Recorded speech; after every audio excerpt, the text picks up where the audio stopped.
Chapter 3589. The sudden movement caused the two of them to freeze.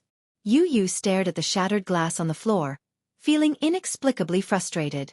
Yun Shirshir lowered her head and stared at the shattered glass. For a moment, she couldn't figure out whether it was the glass that had shattered or her heart. Yun Shirshir pursed her lips as tears rolled down her cheeks. Suddenly, she knelt down on one knee and picked up the shattered glass pieces. "Mommy, in the future, let's use the same glass as a family of 4, okay?" She could still remember how Yu had excitedly brought 5 glasses to Yueyao not long after she was born. 3 of the glasses had adorable suns on them while the other 2 had beautiful moons on them. Yu had said that his daddy, Xiaoyi Chen, and he were the suns that protected the moons and gave them warmth. The moons were bright because of the suns. Gong Jie even threw a tantrum at one point, displeased that none of the 5 cups belonged to him.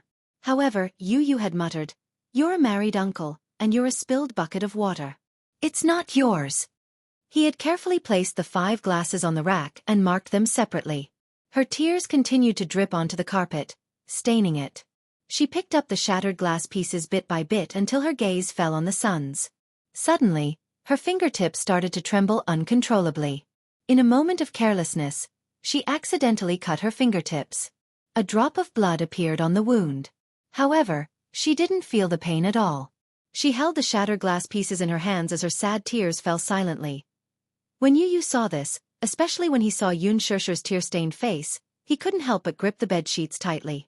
The bed sheets were crumpled into a ball, just like his inner world at that moment. "Stop picking them up." Little did he know that the moment he finished speaking, Yun Shirshir's tears fell even more violently and she started to sob. Yu frowned again. He felt a headache coming on when he heard her crying. He held his forehead and looked helplessly at Yun Shirshir, who was squatting by the bed and holding back her tears.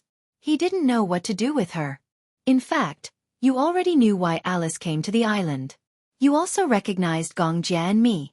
The sea breeze on the island blew gently. Xiaoyi Chen put on a jacket and sat on the beach. The bright moon seemed to be half submerged in the sea, but it also seemed to be rising from the sea. It was a beautiful sight.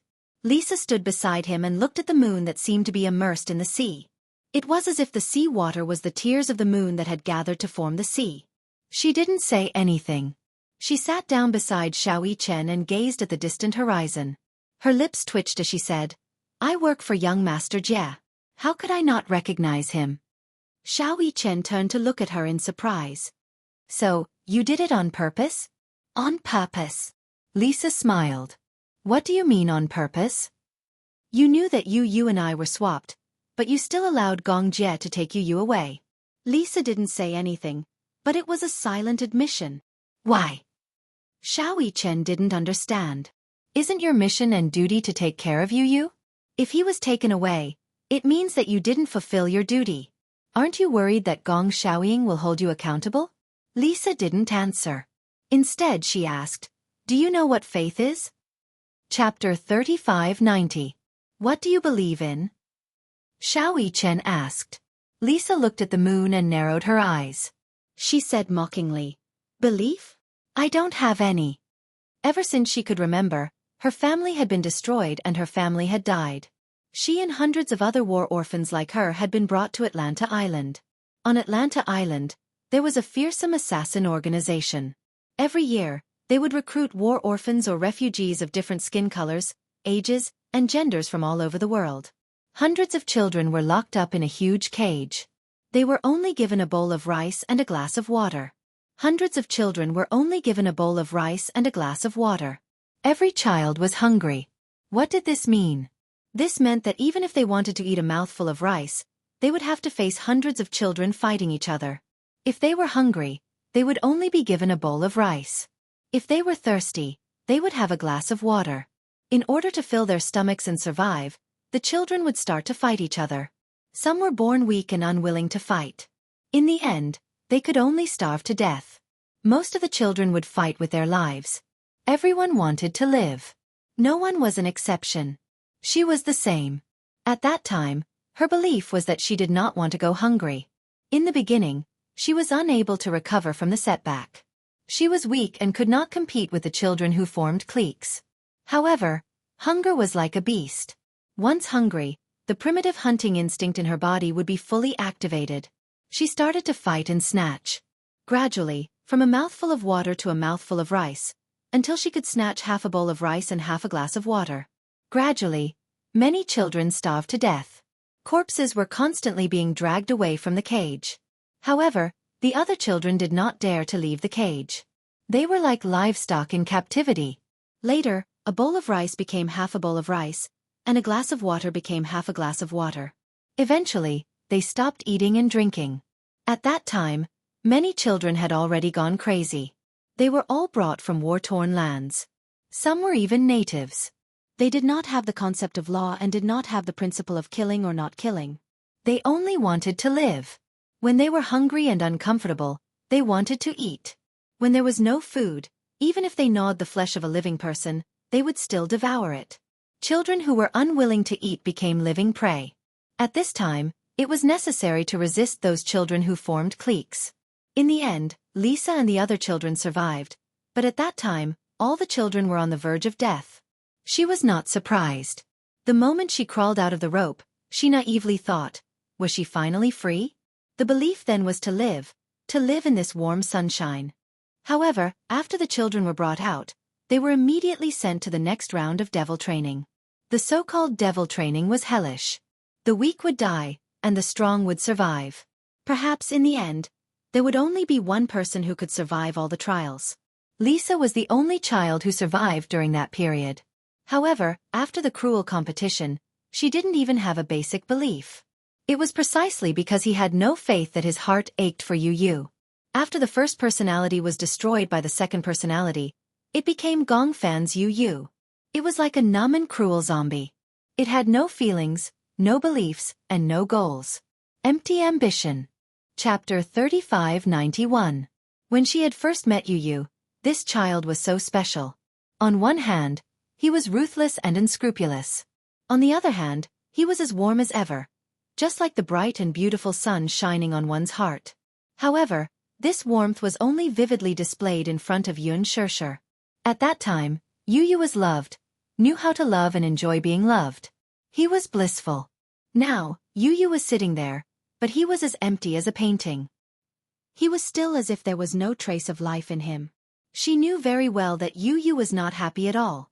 Therefore, she had deliberately let Yu go. At least, when Yu was brought back to the Mu family, there would be people who would love and protect him. They would not bear to use him. Now, her belief was that her little master would be able to smile from the bottom of his heart like he did in the past. Xiao Yichen took a deep look at Lisa. It was as if something in his heart had been deeply touched. Yun Shirshir hugged the broken shards. Her tears kept falling onto the carpet and her lips were trembling.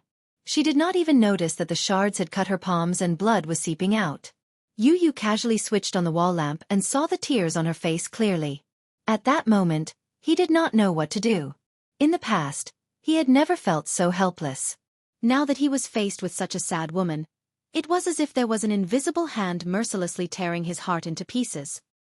He suddenly blurted out, "All right, don't cry." However, Yun Shirshir was unmoved. When she thought of the 5 cups that Yu had bought and one of them was missing, she was so sad that tears kept falling. "Don't cry." Yu threw the table lamp on the floor in frustration. He did not know how to stop her tears, let alone how to comfort her. He only knew that when he saw her tears, his heart would also hurt. When he saw her sad, he would also feel very sad. Yun Shirshir looked up and saw Yu's impatient expression. She then stood up and left with the shards in her arms. Not long after, she came back in again. Wearing gloves and a vacuum cleaner, she cleaned up all the shards on the carpet. You should sleep early." After Yun Shirshir finished speaking, she awkwardly wiped her tears and left the room. Yu looked in the direction of the closed door. She could not help but feel a little dazed. He lay down on the bed, but he could no longer fall asleep. He opened his eyes and stared at the ceiling. No matter what, it was difficult for him to fall asleep. He suddenly sat up and got off the bed. He opened the door and walked to the living room. This was the first time he walked out of his room since he returned to the Mu family. On the table in the living room, there were a few pieces of paper towels. On the paper towels, there were a few pieces that formed a sun. Yun Shirshir couldn't bear to throw it away, so she pieced the pieces together. Yu glanced at it and his heart seemed to be in turmoil. He turned around and looked around. Suddenly, he saw a few white blankets on the cupboard beside the table. He frowned and walked over as if he was possessed by gods and demons. Yu took the quilts and walked into the room. He sat in front of the study table and casually opened the drawer. There were a few boxes of paints in the drawer. He squeezed the paints into the palette, picked up a pen and dipped it in the paints. Then, he slowly drew a circle on the surface of the empty cup. Yu suddenly realized that he was doing something childish. He frowned and put the cup on the table with a look of disgust. He turned around and was about to go to bed. Chapter 3592. In his mind, he couldn't help but recall Yun Shusher's misty, teary eyes. His heart was in a mess. Yu looked at the cup on the table and hesitated. Finally, he sat back down. The next day, Yun Shusher walked to the room door and knocked gently, but there was no response. She pushed the door open and walked in. She saw Yu wrapped in the blanket on the bed, still sleeping. She walked to the bedside quietly. She was worried that she would wake him up, so her footsteps were light and slow. As she walked past the study table, her gaze was attracted by a cup on the table. Yun Shusher followed his gaze. She remembered that this cup was used to serve guests. Why was it placed here? She casually picked up the cup, but from the corner of her eye, she caught a glimpse of the neatly packed paints and brushes, as well as the unwashed color palette. She couldn't help but be startled, and slowly turned the cup over. On the other side, there was an exquisite simple drawing on the white surface of the cup. There was a small sun drawn on the cup. Although the strokes were simple, the drawing was exquisite. It was exactly the same as the sun on the cup that Yu had bought previously. Yun Shusher's heart skipped a beat. This was drawn by Yu. It was unbelievable. Yun Shusher looked at the bed. Yu was still sleeping. He was curled up under the blanket and sleeping soundly. Her gaze fell on the cup again. The sun on the cup had been drawn for a long time and the paint had dried up. She felt warmth in her heart, as if the sun was shining on her. This was drawn by Yu. Could it be that he had drawn a new cup because he had accidentally broken the cup yesterday? Yun Shusher was extremely touched at this thought. She held the cup lovingly. She left the room with the cup in her arms. In the living room, Mu Yaja was cleaning up the table. When he woke up in the morning, he saw the broken cup on the table. Yun Shusher pieced the sun together. He knew in his heart that Yu must have upset him again last night. Yun Shusher had always treated this cup like a treasure. During that period of time, she had always held this cup. This cup had accompanied her through the most torturous period of her life. However, now that it was broken, it was natural for her to be upset. For the entire morning, she was in low spirits and her eyes were swollen. It was obvious that she had cried a lot last night. When Yun Shusher walked into the living room with a cup drawn by Yu, she raised the cup in front of Mu Yaja as if she was presenting a treasure. She smiled and said, "Look, this was drawn by Yu." Mu Yaja couldn't help but be surprised. He took the cup from her hand. Yun Shusher was still worried as she reminded him, "Be careful. Don't drop it." "It won't drop." Mu Yaja comforted her. His gaze fell on the cup, but he smiled and said, "One look and I can tell that it was drawn by that little thing. Do you think that Yu drew this cup because he saw me sad so?" "That's probably it. Although he has lost his memories, there are some feelings in his bones that can't be cut off." Mu Yaja comforted her and said, "Don't worry and don't be too anxious. Take it slow. His memories will slowly recover." Yun Shusher was also encouraged. She nodded vigorously as hope ignited in her heart. Initially, she had thought that there was no hope for Yu to recover his memories. Chapter 3593. On the fourth day of Yu's return to the Mu family, he finally started to eat. Yun Shusher personally cooked a bowl of noodles. She wasn't a good cook, but in the past year or so when Yu wasn't around, she started to study her culinary skills. She started from recipes and attended some culinary training classes. Gradually, she was able to take charge of the kitchen. She brought the bowl of noodles into the room. Yu was sitting on the bed, flipping through the books on the bookshelf. When he saw her walk in, he put the books back into the bookshelf with an indifferent look on his face. Yun Shusher smiled and placed the bowl of noodles on the table. She said to him, "Yu, eat something." If you don't eat, you'll starve. When Yu heard this, he turned his face away. However, his attitude was no longer as repulsive as before. Instead, he said indifferently, I don't want to eat. You haven't eaten for 4 days. Shusher pleaded. Eat something, okay? Mommy will feed you. She paused for a moment. Worried that he would resist, she changed the way she addressed him. I'll feed you. Yu sat in front of the study table and looked at her steadily. He didn't reject her, but he didn't agree either. Shusher walked over to him tentatively. She moved a chair over and sat in front of him. With one hand, she used a fork to roll up the noodles and put it in his mouth. Yu looked at her expressionlessly. Suddenly, he opened his small mouth. Shusher was overjoyed when she saw this. However, she didn't dare to show her happiness on her face. She suppressed her excitement and fed him. It wasn't until he swallowed the mouthful of noodles that she believed that he was willing to eat. If he was willing to eat, it was a huge breakthrough. She couldn't help but feel touched. She persuaded him again. Eat another mouthful, okay? Yu still felt awkward and didn't say anything. He just stared at the noodles in her hand. The noodles she cooked weren't that amazing, but perhaps he was really hungry. He actually felt that this bowl of noodles was very fragrant. Shusher tried to feed him another mouthful of noodles, and he obediently opened his mouth and took another mouthful. When she saw it, she was so moved that she wanted to cry. The fact that he could eat was something she had never thought of. She even thought that if he was still unwilling to eat, she would really be at her wit's end. At that time, she would have no choice but to forcibly inject him with a nutrient solution. Now that he was willing to eat, Shusher was greatly gratified. After what happened last night, the little fellow was no longer so resistant. The little guy finished the bowl full of noodles. Shusher tried to feed him a few mouthfuls of soup, and Yu drank it obediently. As long as she fed him, he would no longer refuse. When Shusher walked out of the room with the empty bowl, Gongjie came over. When he saw the empty bowl, he was a little suspicious. Is he willing to eat? Shusher nodded agitatedly. Yes. This bowl of noodles was all eaten by him. Oh my God! Gongjie widened his eyes in disbelief. He's finally willing to eat. It's just that his attitude towards me is still so cold. When he opened his mouth to eat the noodles, she even suspected that he had finally regained his memory.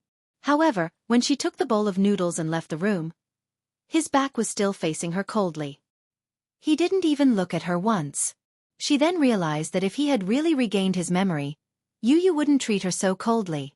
Chapter 3594. At night, when Shusher finished cooking the noodles, Gongjie volunteered to bring it into the room. Shusher was a little hesitant, but Gongjie said coquettishly, Shusher, let me as your uncle perform a little. All right. Gongjie took the bowl of noodles from her hands. Shusher cautioned him carefully, be careful, it's hot. Hence, Gongjie carried the bowl of noodles into the room. However, within a few minutes, the sound of porcelain shattering could be heard from the room. Shusher and Mu Yaja heard the commotion and stood up in shock. They rushed into the room, only to see Gongjie standing at the side with a stunned expression. Yu was sitting on the bed, and the floor was littered with broken bowls and soup. It was a complete mess. Gongjie turned his head innocently and glanced at Shusher bitterly. He mouthed, Yu is so fierce. It turned out that when he carried the bowl of noodles into the room, Yu heard the door open and thought that it was Shusher. He sat up on the bed and saw that it was Gongjie. When he carried the bowl of noodles in front of him and was about to feed him, Yu waved his hand coldly and knocked the bowl of noodles out of his hand onto the floor. After Shusher cleaned up the mess on the floor, the three of them left the room. Gongjie looked sad and lonely. Why did he knock over your bowl of noodles? Shusher found it unbelievable. What did you say? Gongjie said sadly, I just brought it in and didn't say anything. But he knocked over my bowl of noodles. As he said this, he crossed his arms and said angrily, That's too much. How could it be? Mu Yaja said. Maybe it's because you're not likable as an uncle. Gongjie was speechless. He was speechless. He said provocatively, Brother-in-law, that means you're very confident. That kid must have knocked over the bowl of noodles that you brought in. Mu Yaja said confidently, How is that possible? That is my son. Gongjie said, Try it then. I'll give it a try then. Mu Yaja cooked the noodles and brought them in. Gong Jie stood at the door and started counting down. 5, 4, 3, 2. Before he could count to 1, the sound of porcelain being overturned came from the room again. Gong Jie and Yun Shishir walked in and saw Mu Yaja standing beside the bed with an ashen face. The floor was also in a mess. Yu Yu sat on the bed with an unapproachable posture. His face was as cold as ever. Poochie. Gong Jie covered his mouth and held back his laughter. He had a smug expression on his face that said, I was right, wasn't I? Mu Yaja glared at him. Gong Jie glared back at him indignantly. Yun Shishir immediately said to Gong Jie, Go out first. Sister I. Go out. Gong Jie left the room feeling wronged. Yun Shishir then said to Mu Yaja, You go out too. Mu Yaja looked like he wanted to say something, but he didn't. Instead, he left the room. Yun Shishir cleaned up the mess on the floor, cooked another bowl of noodles, and brought it into the room. In fact, she was feeling a little nervous. In the afternoon, Yu Yu was willing to eat. Perhaps he was really starving. She didn't know if there would be a second time. Yun Shishir carefully inched closer to the bedside. Yu Yu, who was leaning against the headboard, stared at her expressionlessly with a cold look on his face. She probed, Eat something, okay? Yu Yu didn't say a word and just looked at her silently. Chapter 3595. The noodles have just been cooked and are still warm. As she said this, she lifted a mouthful of noodles and cautiously brought it to his mouth. Yu Yu's gaze fell on the bowl of noodles and he suddenly raised his hand. Yun Shishir thought that he was going to knock the bowl over and instinctively retracted her hand. However, she saw him suddenly straighten the bowl of noodles. It turned out that her bowl of noodles was tilted to one side and was about to spill out. Yun Shishir's anxious heart then calmed down a little. However, she saw that Yu Yu obediently ate a mouthful of noodles and didn't show any signs of resistance. She was so excited that her hands were trembling. She had never expected that Yu Yu would really accept her. If it weren't for Mu Yaja and Gong Jie, she would have thought that Yu Yu was only eating because he was hungry. However, when Gong Jie and Mu Yaja came in, Yu Yu had knocked over the bowls in their hands. However, when she fed him, he didn't show any signs of resistance. Instead, he obediently ate a mouthful of noodles. Had he accepted her from the bottom of his heart? Yun Shishir was greatly encouraged. Even though he still didn't say anything and still looked cold, he didn't even look at her. However, his willingness to eat what she fed him made Yun Shishir's originally gloomy heart gradually brighten up. Halfway through the noodles, he lowered his head and refused to eat any more. Yun Shishir persuaded again. Yu Yu, eat another mouthful. If you only eat this little, you'll be hungry at night. Yu Yu looked at her deeply.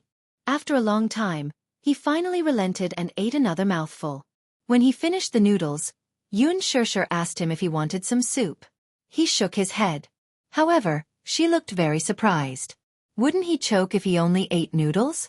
However, she was already very touched when he finished the noodles, so she didn't ask for more. When she was about to clear the bowl, she asked, Is it good? Initially, she thought that he would remain silent like before. However, Yu Yu suddenly opened his mouth and said coldly, It tastes awful. Yun Shishir was shocked. She picked up the bowl and drank a mouthful of soup. It was so salty that she frowned. So salty? How could he eat it? Yun Shishir felt a little guilty. It took a lot of willpower for him to finish all the noodles that tasted so bad. She could not help but laugh. She looked at Yu Yu and said in embarrassment, It's so disgusting. It must have been hard on you. Yu Yu looked at her and smiled. She was stunned. When she smiled, she was very beautiful and charming. Especially, it made him feel an inexplicable warmth. It was like the most difficult sunlight in winter. His cold and stiff lips couldn't help but relax a little. However, when Yun Shishir looked at him again, he resumed his cold expression. He looked away and didn't want to look at her again. When Yun Shishir walked out with the bowl of noodles, Mu Yaja and Gong Jie gathered around. When they saw that there was only soup left in the bowl, they were so shocked that they couldn't close their mouths. He ate it all? Yeah. Gong Jie immediately said unhappily, That's not fair. Why did this fellow knock over our bowls when brother-in-law and I brought the noodles in? Mu Yaja couldn't hold it in anymore. He glared at him and said, Shut up, Gong Jie said. That's the truth. Mu Yaja changed the topic. In any case, it's a good thing that he's willing to eat, no matter who feeds him. Yun Shishir nodded. There were tears in her eyes. She immediately wiped them away with her fingers and smiled. This meant that Yu had started to accept her. This was indeed an amazing breakthrough. Chapter 3596. She felt warm inside. She had accidentally spilled a lot of salt when she was cooking the noodles. Even so, he still finished all the noodles. As she thought of this, she felt both guilty and warm at the same time. Yun Shishir carried the new clothes into the room. Yu was already lying down. When he saw her enter, he turned around and looked at her warily. He slowly sat up on the bed. Yun Shishir smiled and said, "Let me help you bathe, okay?" Yu narrowed his eyes and frowned, but he still didn't say a word. Since he didn't say anything, Yun Shishir took it as a silent agreement. She walked to the bed and reached out to carry him. However, Yu shrunk his shoulders and tried to avoid her.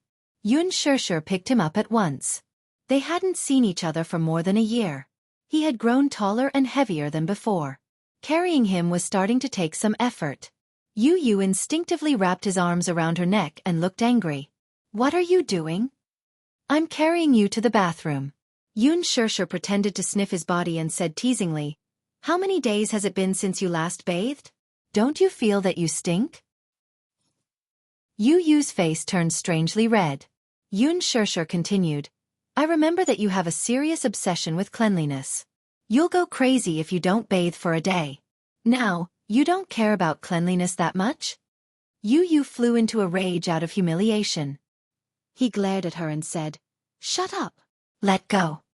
Yun Shishir became bolder. She didn't let go of him and carried him to the bathroom. The bathtub was already filled with water. Yun Shishir placed Yu on the floor. She squatted in front of him and reached out to take off his clothes. However, Yu turned his back to her and held his shirt tightly, not allowing her to touch him. Yun Shishir didn't know whether to laugh or cry. Was this guy being shy? Perhaps, after growing up, some men and women began to have different thoughts.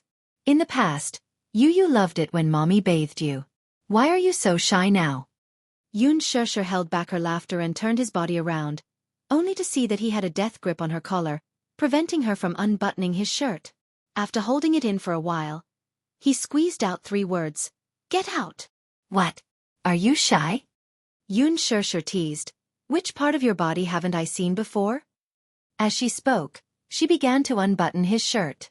Yu was so frightened that she took a few steps back until she was forced into a corner. With no way out, she widened her eyes in shock and warned again, "Don't touch me." Her shocked and angry expression was like that of an innocent woman who had been violated. That can't be, right? She used to bathe him too.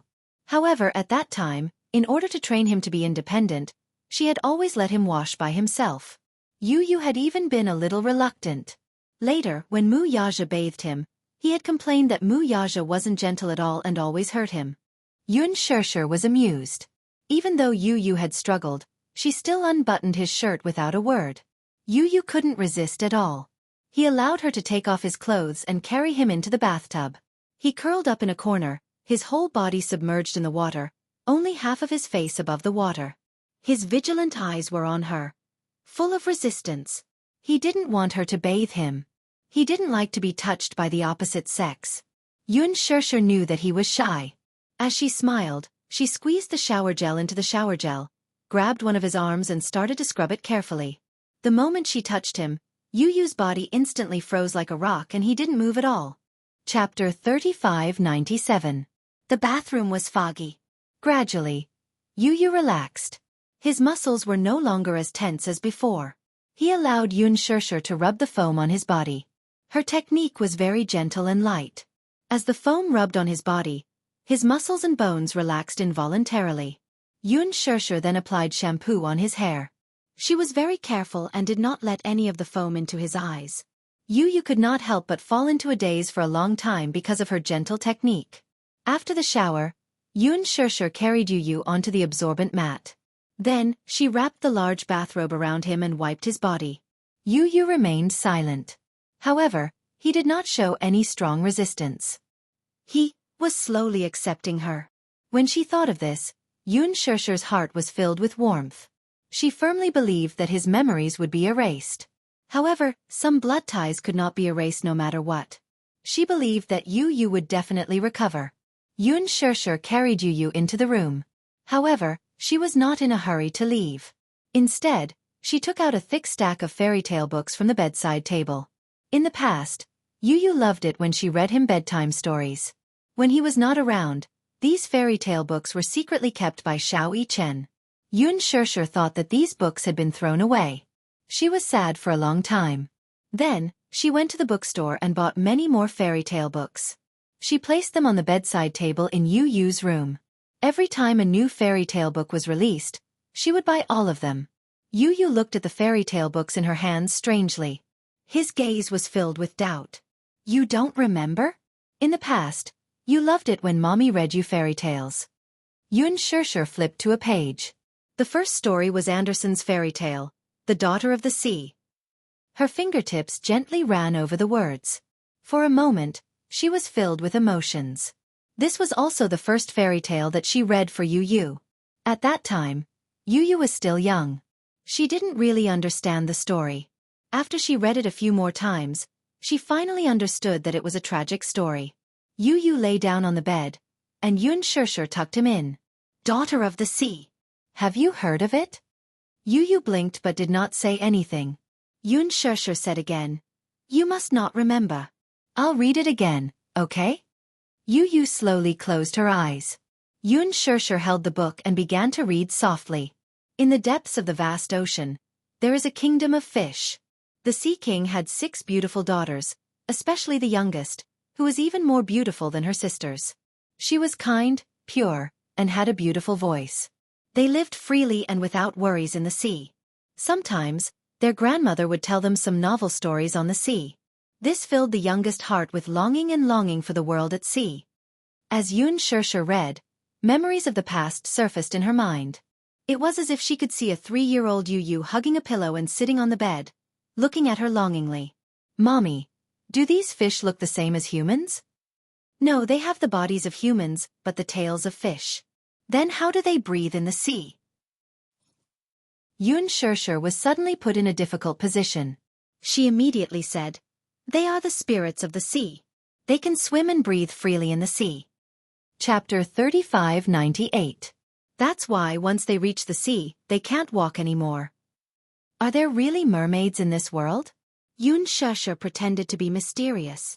Who knows? I'll continue. The little princess finally reached the age of 15 and was allowed to float to the surface of the sea.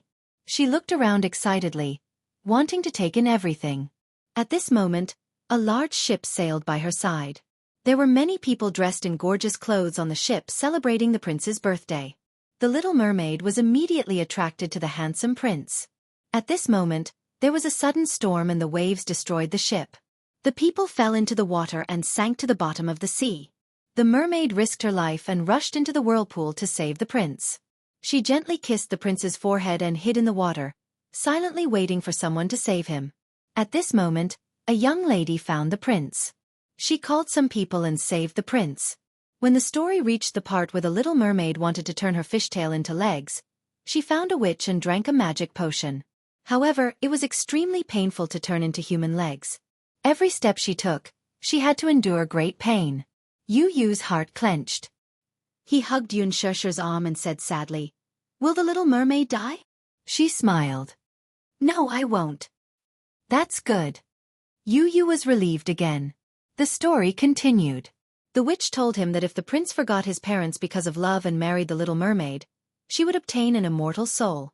However, if the prince married another lady, the little mermaid would die the morning before the wedding and turn into foam in the sea. The little mermaid's face was pale, but she was not afraid. As a reward, the witch cut off her tongue and took away her beautiful voice. She could no longer speak. Late at night, the little mermaid left her family and left heartbroken. When she came to the sea, she drank the potion but fainted because of the pain. When she woke up, the prince asked her questions. She could not answer because she was mute. However, she endured the pain and danced for the prince. When Yu heard this, he frowned and looked very distressed. As the story went on, Yu stopped talking. especially when she heard that the prince didn't know that it was the Little Mermaid who saved her. He wanted to marry the princess and invited the Little Mermaid to dance for them. On the night before the wedding, the sisters floated to the surface of the sea. It turned out that in order to save their sister, they cut off their hair and gave them a sharp knife. As long as the Little Mermaid pierced the prince's chest, she could return to the sea. This was his last chance. His memories overlapped with the scene before him. Yun Shirshir looked at Yu Yu, who was lying on the bed. Everything had changed. He lay on the bed with his eyes closed, but no one knew if he was asleep or awake. Yun Shirshir gently stroked his forehead, closed the book, and was about to leave. When she got up, Little Bun suddenly opened his eyes and asked coldly, "Did she kill that prince?" Yun Shirshir was stunned and turned around. Under the moonlight, Yu Yu slowly sat up from the bed. Her cold eyes revealed a hint of curiosity. Did she use that knife to kill that prince? Yun Shirshir shook her head. No. No. Yu Yu said doubtfully, if she didn't kill that prince, she would have turned into foam. Chapter 3599. Yun Shirshir returned to the bedside and caressed his cheek gently. At night, she came to the prince's room and gave him a kiss. As she spoke, she bent down and kissed Yu Yu gently on his forehead. Yu Yu was stunned and his eyes widened in shock. She didn't kill the prince because she didn't have her tail and couldn't return to the sea. At the prince's wedding, she endured the pain and danced. In the end, she turned into foam and disappeared forever. Yu Yu asked, "Why? Why didn't she kill the prince? This prince is ungrateful. It was the Little Mermaid who saved him." He seemed to be filled with righteous indignation. When Yun Shirshir heard this, she suddenly laughed. Yu Yu had already immersed himself in this story and his emotions. Just like in the past when he heard this story, Yu Yu clenched his fists and asked sadly, "If it were me, I would definitely kill the prince and return to the sea to be with my family." Because the Little Mermaid loves the prince very much. Even if she had to sacrifice herself, she wouldn't be willing to hurt the prince. Yu Yu sneered. "If it were me, I wouldn't sacrifice myself for someone who doesn't love me." Yun Shirshir was frightened by his cold gaze. The Yu Yu of the past would not have such a cold gaze when he heard this story. This was a pair of eyes that were filled with hostility. There was a murderous aura that the Yu Yu of the past would not have. Yun Shirshir hugged him tightly, feeling uneasy. "Yu Yu, don't be like this." Yu Yu was hugged by her warm embrace. For a moment, his heart calmed down. Not everything can be solved by killing. Yun Shirshir said again, "You weren't like this in the past." Yu Yu suddenly pushed her away and said expressionlessly, "In this world, the weak are prey to the strong. Only by becoming strong enough can one's own interests not be infringed upon." Yun Shirshir was stunned. She suddenly remembered what Yu Yu had said to her in the past. Only by becoming stronger can you protect the people you want to protect. "Mommy, I want to protect you, so I must become strong. That way, no one can hurt you." "Yu Yu, why do you want to become stronger now?" Yu Yu could not help but stare blankly. This question stumped him. That was right. What was he doing now? What was the purpose of him becoming so powerful? Yu Yu's gaze suddenly fell on her hand. In the past, Yu Yu wanted to become stronger because he wanted to protect Yun Shirshir. But now, he had lost his goal and didn't know where to go. He said in a daze, "Only by being strong can one not be reduced to being dominated by others." Yes. In this world, the weak were prey to the strong. She didn't deny that. To become strong, one had to be built on the pain of the weak. She also couldn't deny that. However, if the strong became apathetic, cold and heartless, then what was the meaning of life for such a strong person? "I'm tired." Yu Yu turned away and did not look at her. "I want to sleep." Yun Shirshir furrowed her brows and did not say anything more until he lay down. She covered him with the blanket and left quietly. However, lying on the bed, Yu Yu tossed and turned, unable to fall asleep. When he said that he was tired and wanted to sleep, it was just an excuse. Chapter 3600. It was a mess for no reason. Her embrace was very warm and made him yearn for it. He actually couldn't help but want to hug her back tightly. It was just that this warmth made him feel at a loss, lost, and confused. Why did he rely on this warmth? She kept telling him how he used to be and how he used to be. But was there really a past? Yu Yu suddenly felt a splitting headache. It was so painful, as if a pair of hands were tearing his head apart. Yu Yu clutched his head in pain and his body curled up involuntarily. He was drenched in cold sweat. It was only at dawn that his headache eased a little. He wrapped himself in the blanket tiredly and fell asleep. When he woke up, it was already the afternoon of the next day. He slowly pushed open the door and saw Yun Shirshir sitting on the sofa in the living room. She was humming softly as she knitted a small glove. On the floor, Yueyao was sitting on the blanket, hugging a teething stick and chewing on it. When she heard footsteps coming out of the room, Yueyao looked up. She was the first to notice Yu Yu. Seeing him standing at the door, she immediately got up from the floor with her butt sticking out. She gripped the teething stick tightly and walked towards him step by step. "Brother!" She hobbled over to him. She loosened her grip and the teething stick fell to the floor. Yun Shirshir heard the sound of something falling. She looked up and looked at Yu Yu. She put the glove aside and said, "Yu Yu, you're awake?" Yu Yu didn't say a word. He only lowered his head and looked at Yueyao. Yueyao had a pair of big eyes just like him. They were very attractive. Especially those curly eyelashes. When she blinked, they fluttered like the wings of a butterfly and were very charming. Yueyao suddenly opened her arms. Her cherry lips opened and closed and she said in a soft and tender voice, "Brother, hug." This glutinous rice ball wanted brother to hug her. The little fellow was very forgetful. She had completely forgotten about Yu Yu's indifference towards her when she was asking for a hug. Yun Shirshir froze for a moment and looked nervously at Yu Yu.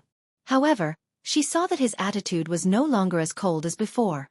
At least when Yueyao walked towards him, he no longer dodged. "Big brother, hug me." Yu Yao stretched out her arms again and stood on her tiptoes. However, she lost her balance and fell on her butt. From start to finish, Yu Yu looked at her coldly and did not help her up. Yueyao fell, but she did not cry in a delicate manner. She only furrowed her delicate brows, clearly aggrieved.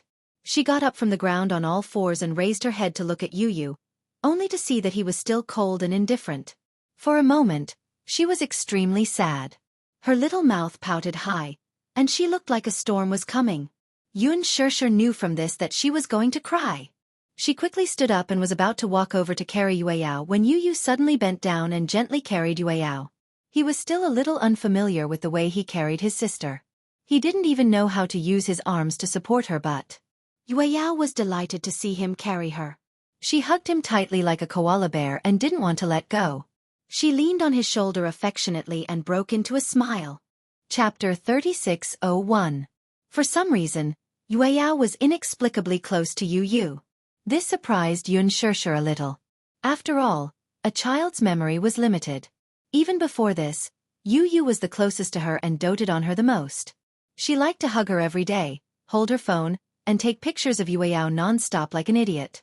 However, at that time, Yueyao was incomparably cold to Yu Yu. However, Yu Yu had left for more than a year. Yueyao shouldn't have remembered. Yueyao hugged Yu Yu like a koala. Her little head rested on Yu Yu's shoulder, looking extremely satisfied. Yun Shirshir teased her and said, "Yueyao, where's Xiao Chen?"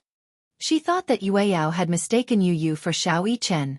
When Yueyao finally started babbling, Xiao Chen taught her to say her name.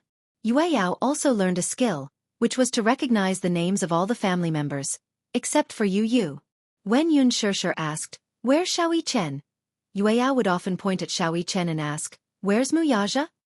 She could also recognize the direction and point at Muyaja.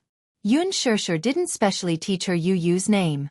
This name had become an unspeakable pain in her heart.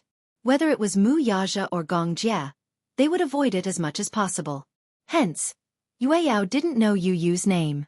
However, Yu Yu and Xiao Chen looked very similar, so they might have been confused. "Where's Xiao Chen?" When Yueyao heard Yun Shirshir say Xiao Chen's name, he couldn't help but look around. However, he didn't see Xiao Chen, so he asked hesitantly, "Where's Xiao Chen?" Yun Shirshir was stunned. If Yueyao mistook Yu Yu for Xiao Chen, she would definitely point at Yu Yu. However, it did not. Yun Shirshir would never have thought that after more than a year, Yueyao actually remembered Yu Yu's appearance and could even differentiate Yu Yu from Xiao Chen. When Yu Yu heard Yun Shirshir's question, he asked suspiciously, "Who's Xiao Chen?" Yun Shirshir said gently, Xiao Yichen is your older brother. You're twins and look exactly the same. No one can tell the difference. Other than your family members, I didn't expect Yue Yao to be able to differentiate between you and Xiao Yichen. After a pause, Yun Shishir said sadly, after all, when Yue Yao was not even a year old, you got into trouble. When Yu heard this, his thoughts were a little confused. I have an older brother? Yu looked a little surprised. Yun Shishir immediately took out a photo. It was a family photo and she showed it to Yu. Yu looked at the photo. It was a family photo. Yun Shishir was sitting with Yue Yao in her arms. Two children who looked exactly like him were standing on both sides. It was sunset. Of the two children, one had a gentle smile while the other had a sunny smile. Their eyebrows and eyes were exactly the same, except for a slight difference in height.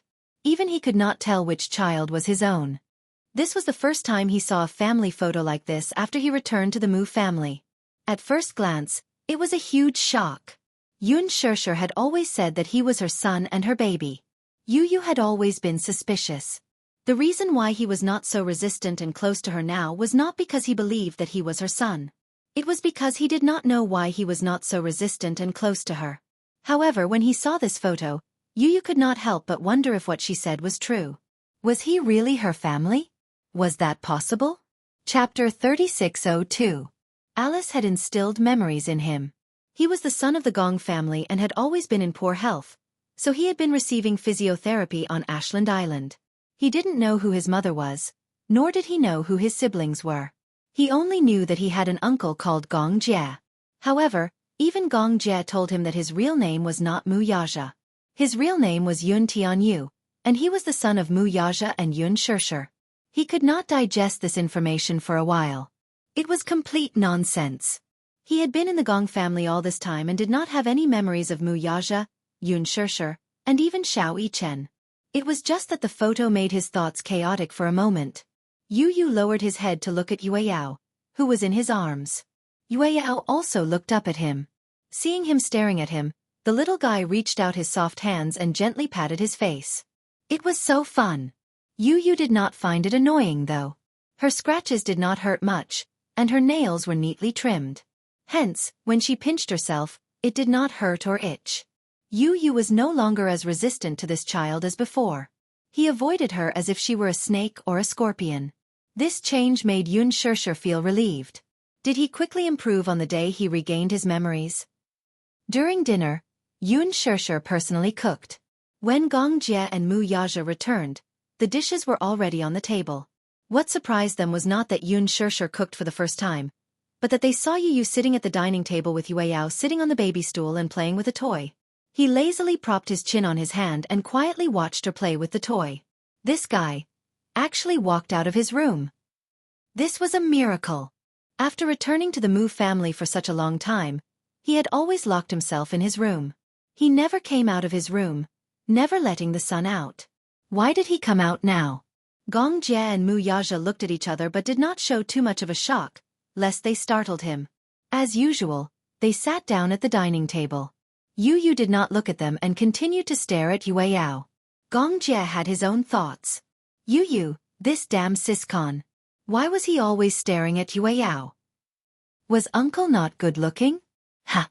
After being back for so many days, this brat had only glanced at him lightly when he smashed the bowl of noodles that he had brought out. He had not even looked at him directly. Gong's heart. Mu Yaja and Gong Jie stared at Yu fiercely and complained in their hearts. The two of them were not as good-looking as Yue Yao, right? Yun Shishir walked out with rice and saw that Gong Jie and Mu Yaja had returned. The two of them sat opposite Yu and the three of them formed a strange triangle. Her lips twitched as she placed the rice on the table. Let's eat. Yun Shishir placed the rice noodles in front of Yue Yao and tied a napkin around her before sitting down beside her. They started eating. Yu was stunned and did not move his chopsticks. When they were on Ashland Island, he had always eaten alone. He was used to having a quiet dining table and had never experienced this before. There were so many people sitting around the table and eating, but he did not feel uncomfortable at all. What are you waiting for? Yun Shishir picked up a grilled chicken wing for him and said, "Eat it while it's hot." Yu picked up his chopsticks and started eating. Chapter 3603. Yu Yu finally raised his eyes to look at him. It was just that this glance was cold and emotionless, and then he pushed the vegetables away in disgust. He pushed them away. He had thought that he would just push them away, but unexpectedly, Yu Yu picked up the vegetables and threw them into the small plate used for throwing the bones. Gong Jie's heart shattered with a smack. Mu Yaja muttered, Yu Yu doesn't like vegetables. Hence, he also picked up a drumstick and put it in his bowl. Yu Yu didn't even look at it. He used his chopsticks and placed the drumstick on the table. Then, he used his chopsticks to pick up the chicken wing that Yun Shirshir had given him and started eating. Mu Yaja was speechless. Gong Jie tried to hold back his laughter until his stomach hurt. He lowered his voice and said, Brother-in-law, he doesn't want to eat the drumstick you gave him. Yu Yu just doesn't like you, haha. Mu Yaja turned around and smiled at him elegantly. Then, he picked up a piece of red braised pork and stuffed it into his mouth. Shut up and eat. Gong Jie couldn't speak with a piece of red braised pork stuffed into his mouth. He stared blankly at Mu Yaja as he calmly picked up his bowl and started eating. Yu Yu finished the drumstick in his bowl and stopped eating. Yun Shirshir saw this and picked up some vegetables for him. Yu Yu hesitated for a while and ate the vegetables as well. Yue Yao thought that it was fun. She suddenly scooped up some rice noodles with a spoon. She raised her little hand and stretched it in front of Yu Yu, wanting to feed him. Yue Yao wasn't very good at using the spoon. She held the spoon in a reverse grip and the rice noodles dripped onto the table. Yu Yu looked at her in surprise, only to hear Yue Yao mumble, Okay, eat. Yun Shirshir said, Yue Yao is feeding you. Yu Yu was stunned for a few seconds. She stretched out her head and took the rice noodles that Yue Yao handed her. The sticky rice noodles didn't have any extra seasoning. It was light, but there was a rich milky fragrance. Yu Yu took a bite. When Yue Yao saw this, he was extremely excited. He danced around and scooped up another bite.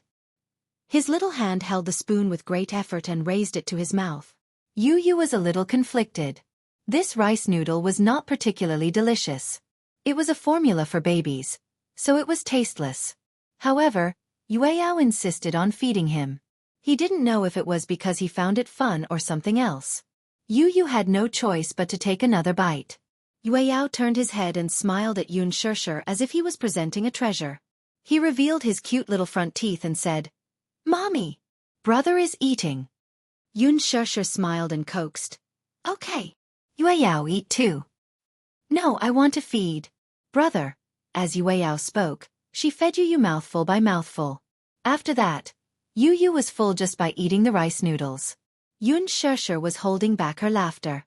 She was a little surprised that Yu Yu didn't show any resistance to Yue Yao's closeness.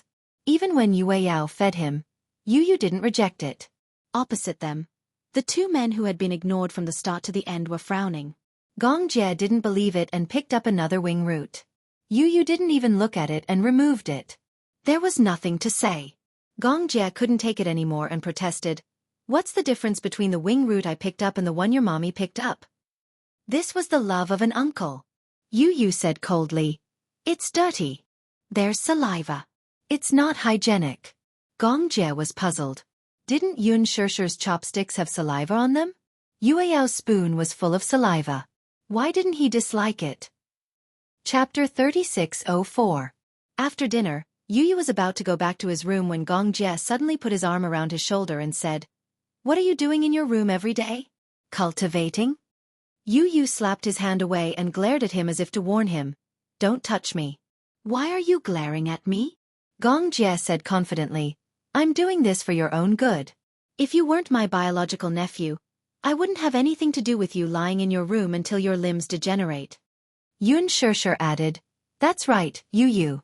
You can't stay in your room every day. You have to go out for a walk once in a while.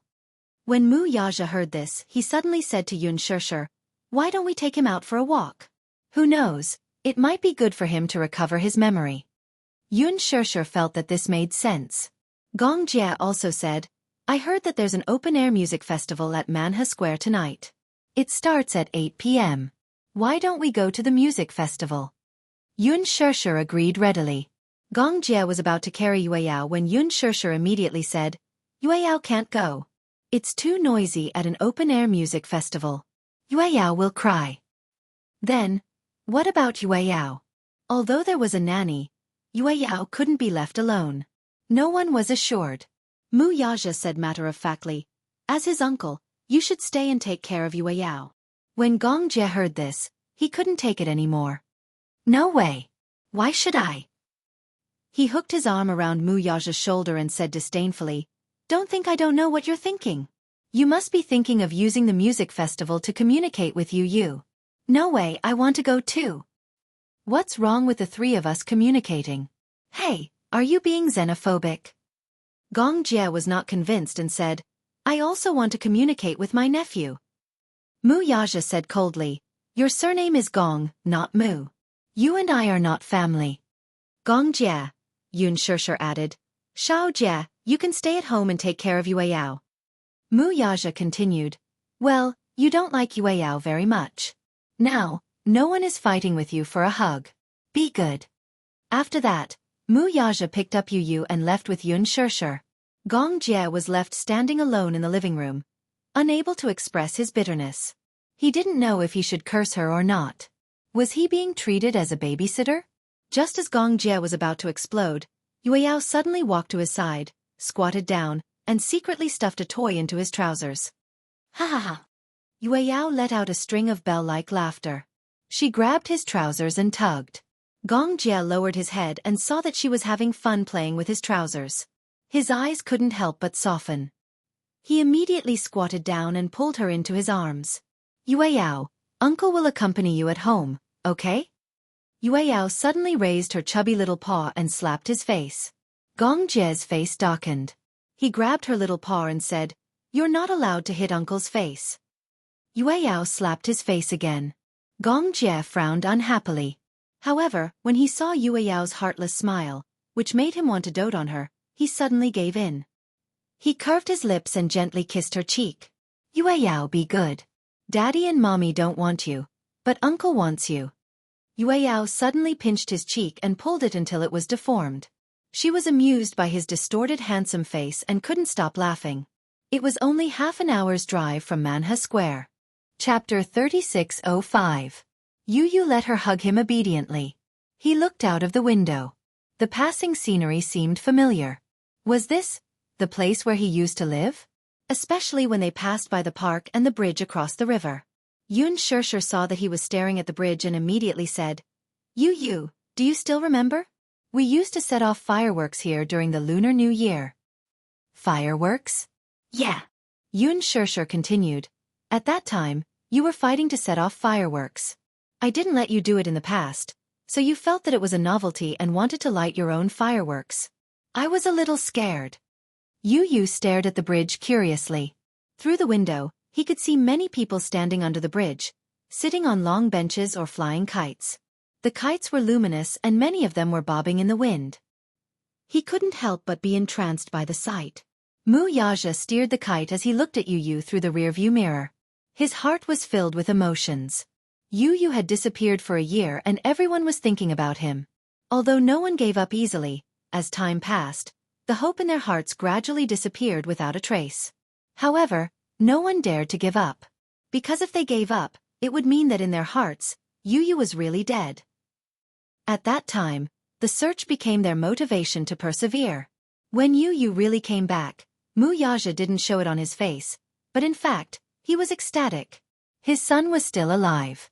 He had come back alive. However, as a father, he had to maintain his composure. Hence, he didn't show it on his face. However, his care and patience for Yu was no less than Yun Shishir's. Even if Yu didn't acknowledge him and didn't remember him, it didn't matter. Yu would always be Mu Yaja's son. This was a fact that even the heavens couldn't change. Many people gathered in Manha Square. The weather was perfect for the open-air music festival. There was no rain. Everyone gathered in the square. At a glance, the square was filled with people. Among the crowd, there were people constantly waving their light sticks, forming a sea of stars. There were too many people, probably in the tens of thousands. With so many people it was too dangerous. If there was any commotion, a stampede could easily occur. Yun Shishir was a little worried. She had always had a lot of concerns. After all, women were more meticulous. Moreover, There were many reports on the news that said that in crowded places, if it wasn't a stampede, it was a crush, or it was a fall and bruise. With so many people around, it was inevitable. Therefore, she hugged Yu even tighter. Why are there so many people? Yun Shusher muttered and looked around. They had arrived relatively early, but because they arrived early, the crowd had blocked the only exit. For a moment, they could not advance or retreat. People kept pushing and shoving, trying to get to the front, the closest place to the stage. There were too many people. If she had known that there would be so many people, Yun Shusher wouldn't have come. However, since she was already here, she might as well make the best of it. Yun Shusher hugged Yu. Even so, it was still difficult for Yu to see the stage. However, he wasn't interested. He didn't like places with too many people, and he didn't like places that were too noisy. It was irritating. It was tiring. Chapter 3606. Yun Shusher, however, said, "No, it's too dangerous. There are so many people squeezing around. If you accidentally fall, you might hit your head." Mu Yaja felt that it made sense. Hence, he took Yu from Yun Shusher's arms, worried that she would be too tired to carry him. Yu was initially a little resistant in his arms and struggled a little. Mu Yaja said to him, "You're so heavy. Mommy's arms will get tired if I carry you all the time. Let Daddy carry you for a while, okay?" When Yu heard this, he didn't show any signs of resistance. He just turned his face away and refused to look at him. Obviously, he didn't appreciate it. However, he didn't refuse or resist again. Mu Yaja was already satisfied. On the stage, the band went on stage one after another to perform the songs. The atmosphere was instantly ignited. Everyone waved the light sticks in their hands and immersed themselves in the moving music. Yu was tone-deaf and wasn't particularly interested in music. However, when the third song started playing, it was an English song that strangely captured his attention. Iman Harakani Bodisi my M here. Can anyone see Mekanani body help? Can anyone help me? Iman Hiria prisoner of Astorim here, a sinner of history. Cantio Heremical. Can you hear me yelling? Ariuing to Jetmano, will you take me away immediately? I've been waiting for Eudorescum, you must come and save me. Iman Hirin calling out Budikanther here. I'm shouting loudly, but no one can hear me. Can anybody help? Can anyone help me? I'm hysterical until I break down. I'm lost in the cage. Tell me there's still hope. Is there anyone outside listening? This was an English song. The meaning of the lyrics was about a lost person, trapped in the sad memories of the past, waiting to be redeemed and saved. However, this song actually made Yu feel an indescribable sadness in his heart. He gently closed his eyes. In the darkness, he could vaguely see a cage in the darkness where there was no light. A child who looked exactly like him was holding on to the cage tightly and shouting something. But he couldn't hear anything. He couldn't hear anything at all. In his ears, there was only the sound of music and the noise of people buzzing. The youth in the cage seemed to have seen him. He shook the iron bars and shouted crazily, "Let me out of here!" Yu furrowed his brows and was a little puzzled. "Who are you? Let me out. I don't want to be here." The youth gripped the iron bars tightly and looked desperate. "I don't want to be here alone. Don't lock me up here alone." Between the iron bars, the youth's delicate face was pale. "Mommy, Daddy. Can you hear me? Mommy. Yu. Yu?" A series of urgent calls finally woke him up. When he woke up again, he was in Mu Yaja's arms. He seemed to have fainted. Mu Yaja and Yun Shusher were scared out of their wits. They kept patting his face until he finally woke up. However, when he opened his eyes, a line of tears suddenly fell from the corner of his eyes. Yun Shusher was shocked to see his tears. Just as she was about to caress his face, she saw a helpless look on the child's face. "Mommy, Mommy!" he called her anxiously and frowned slightly. Chapter 3607. Yun Shusher was so excited and happy that he had taken the initiative to call her. For a moment, she was caught off guard. Just as she was about to hug him, the child in her arms suddenly pounced on her and hugged her tightly. His little hands hugged her tighter and tighter. "Mommy. Mommy. Yu missed you so much." Mu Yaja was also stunned. Yun Shusher was also stunned. That familiar voice was enough to make her heart burn. Yun Shusher hugged him even tighter in surprise. Yu, you're back. Is that you? Yu. Gong Jie had told her about Yu's situation. Yu had dual personalities. One was the son of light, and the other was the son of darkness. One side was pure and innocent, while the other side was evil and cruel. Gong Jie said that Yu's memory had been sealed, but his first personality had been killed by his second personality. Perhaps his memory could be recovered, but the innocent and kind Yu of the past might not be able to come back. When Yun Sheshe first heard about this, she was shocked and flustered. She didn't know anything about dual personalities, nor did she know anything about the dark side. Her Yu was so pure and innocent. How could he be so cruel and cruel? But after that, she kept reading up on all kinds of information about dissociative identity disorder and dual personalities. There had always been many conflicts in the field of dissociative identity disorder. After all, the research in this field wasn't very deep. There weren't many patients with dissociative identity disorder in the world. However, some said that the first personality wouldn't be taken over by the other personalities. Some said that not only would the first personality be killed and taken over, but once another personality took over the body, the person would never be able to come back. Yun Sheshe was also mentally prepared that Yu of the past would never be able to come back. Even though Yu had changed and had become cold and reclusive, she didn't dare to ask for more if he could come back alive. As long as Yu was safe and by her side, she would do her best to take good care of him. Even if the Yu of the past couldn't come back to her side, she didn't care. But in her heart, she still hoped for a miracle to happen. Even though this process might be more difficult than carrying a child for 10 months, she wasn't afraid. She also hoped that the Yu of the past could come back to her side. Yu, are you back? Yun Sheshe. Yu. She was so excited that she hugged Yu tightly and burst out in tears. However, the crying of the child in her arms gradually stopped until it was dead silent and did not make a single sound. Yu too, Yu. Yu, oh, Yu. Yu, oh. Oh, you, oh. Of you, oh. Why are you crying? Yu asked. Suddenly, he frowned and touched the corners of his eyes with his fingers. What he touched were the dried tears. Why was he crying too? Yu frowned strangely and wiped the tears away. Yun Sheshe looked at him nervously and didn't move. She tried calling out to him carefully. Yu. Yu looked at her coldly. He didn't respond or reject her. Just like before, his face was cold and emotionless. Yun Sheshe's heart sank to the bottom of the abyss. Yu had disappeared again. Chapter 3608. How could this be? Yu. She thought that Yu was really back. She really thought that the gentle Yu from the past was back.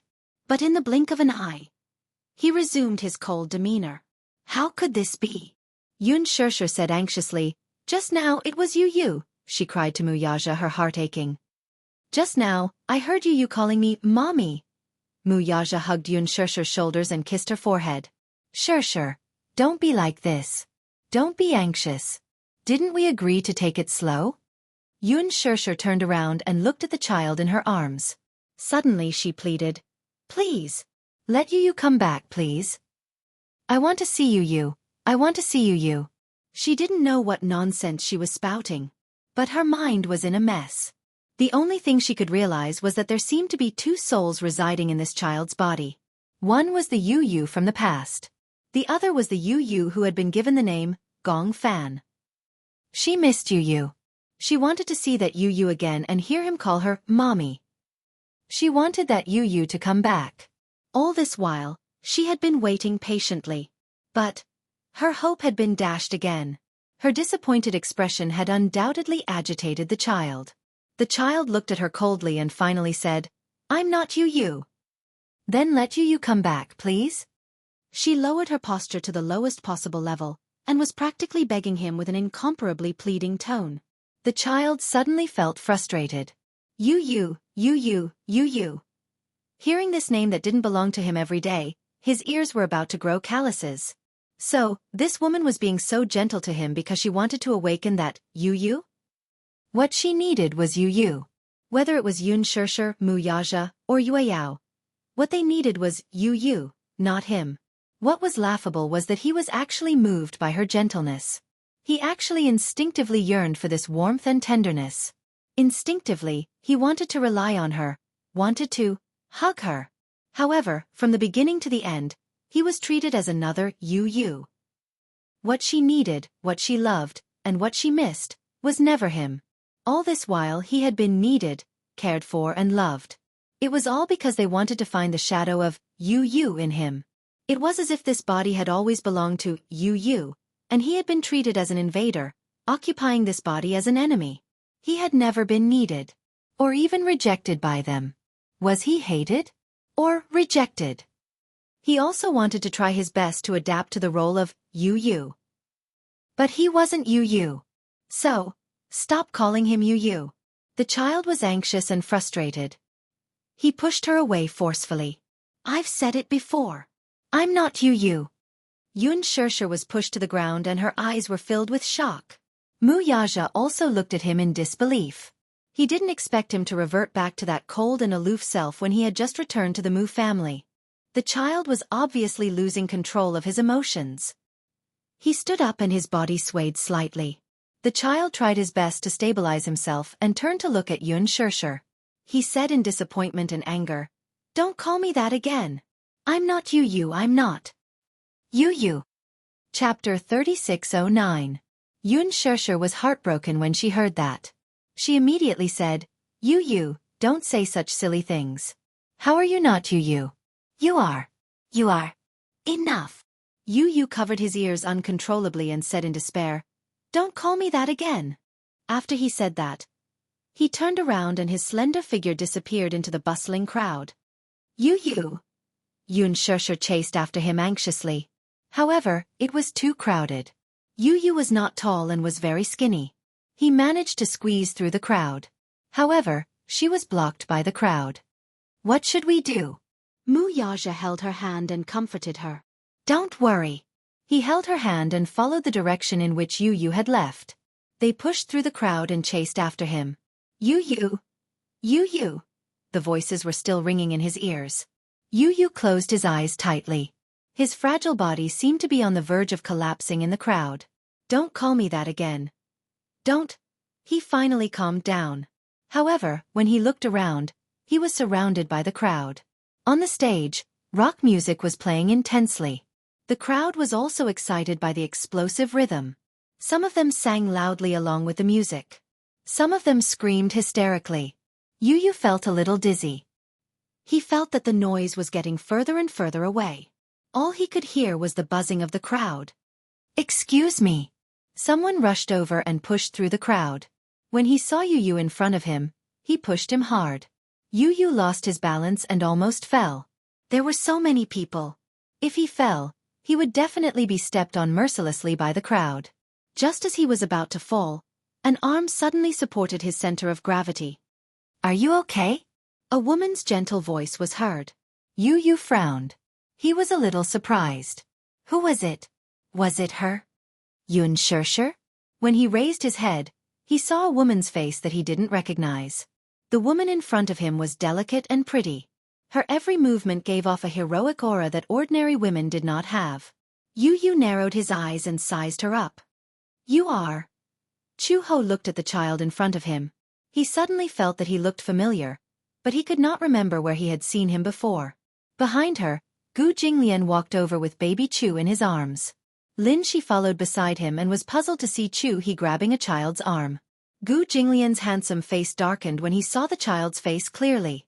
It's you. Yu turned to look at the man, and his eyes instantly turned gloomy. Gu. When enemies met enemies, and Yu Gu Jinglian's face turned pale when he saw Yu. Chu-ho was surprised when he saw his expression. What's wrong?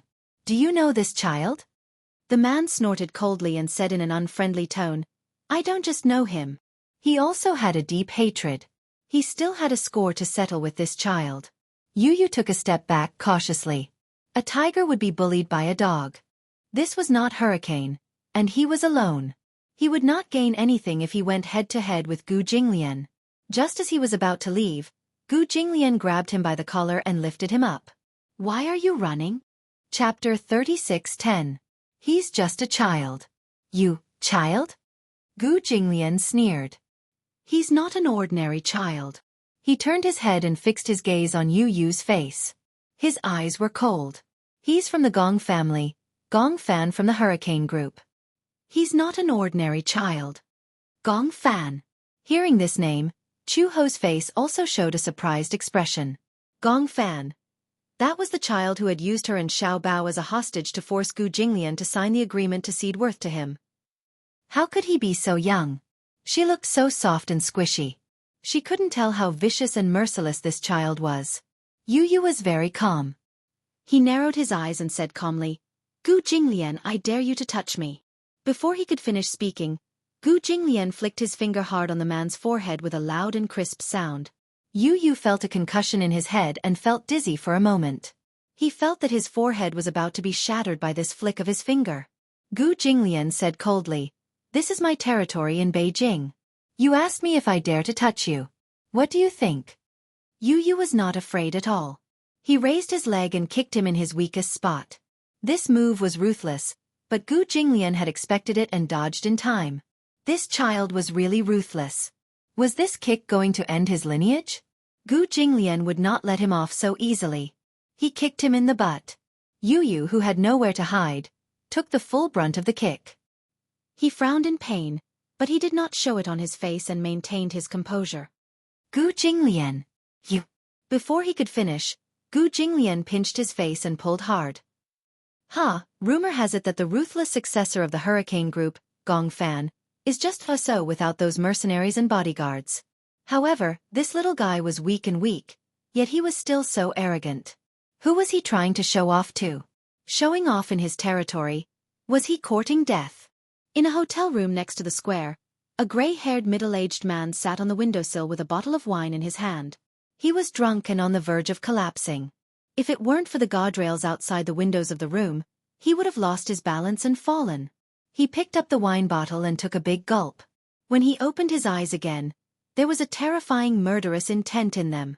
In the square, the crowd was bustling with noise. The crowd danced to the music, getting high. However, the livelier the crowd was, the more the man felt indignant. Just last month, he was fired by the company. Half of his life, he worked hard for the company, but all he got in return was a letter of dismissal. He lost his job, and his wife left him with their child. Just a few days ago, he saw his wife walking on the street with another strange man. They looked so sweet. Only then did he suspect that his wife had betrayed him. For so many years, he had suffered untold hardships. In order to support his family, he had been constantly on the move every day. In order to support his family, he had almost exhausted all his energy. In the end, what did he get in return? In exchange, he was chased away by the company and betrayed by his wife. Even his son refused to meet him. He had wanted to visit him several times, but his son avoided him. He even said that he would never acknowledge him as his father. What did he do wrong? Chapter 36:11. He looked down at the crowd in the square. Every single one of them was so happy. He then looked at himself. He was like an orphan who was abandoned by the world. Why did the world only give him endless despair when the others were so happy? The more he thought about it, the more he felt that it was unfair. Since the world had abandoned him, then don't blame him for taking revenge on the world. The man finished his glass of white wine in one gulp and took out an AK-47 from under the windowsill. He swayed as he crouched beside the windowsill. He held the gun and loaded it clumsily. Then, he aimed the gun at the crowd and slowly pulled the trigger. He was already drunk.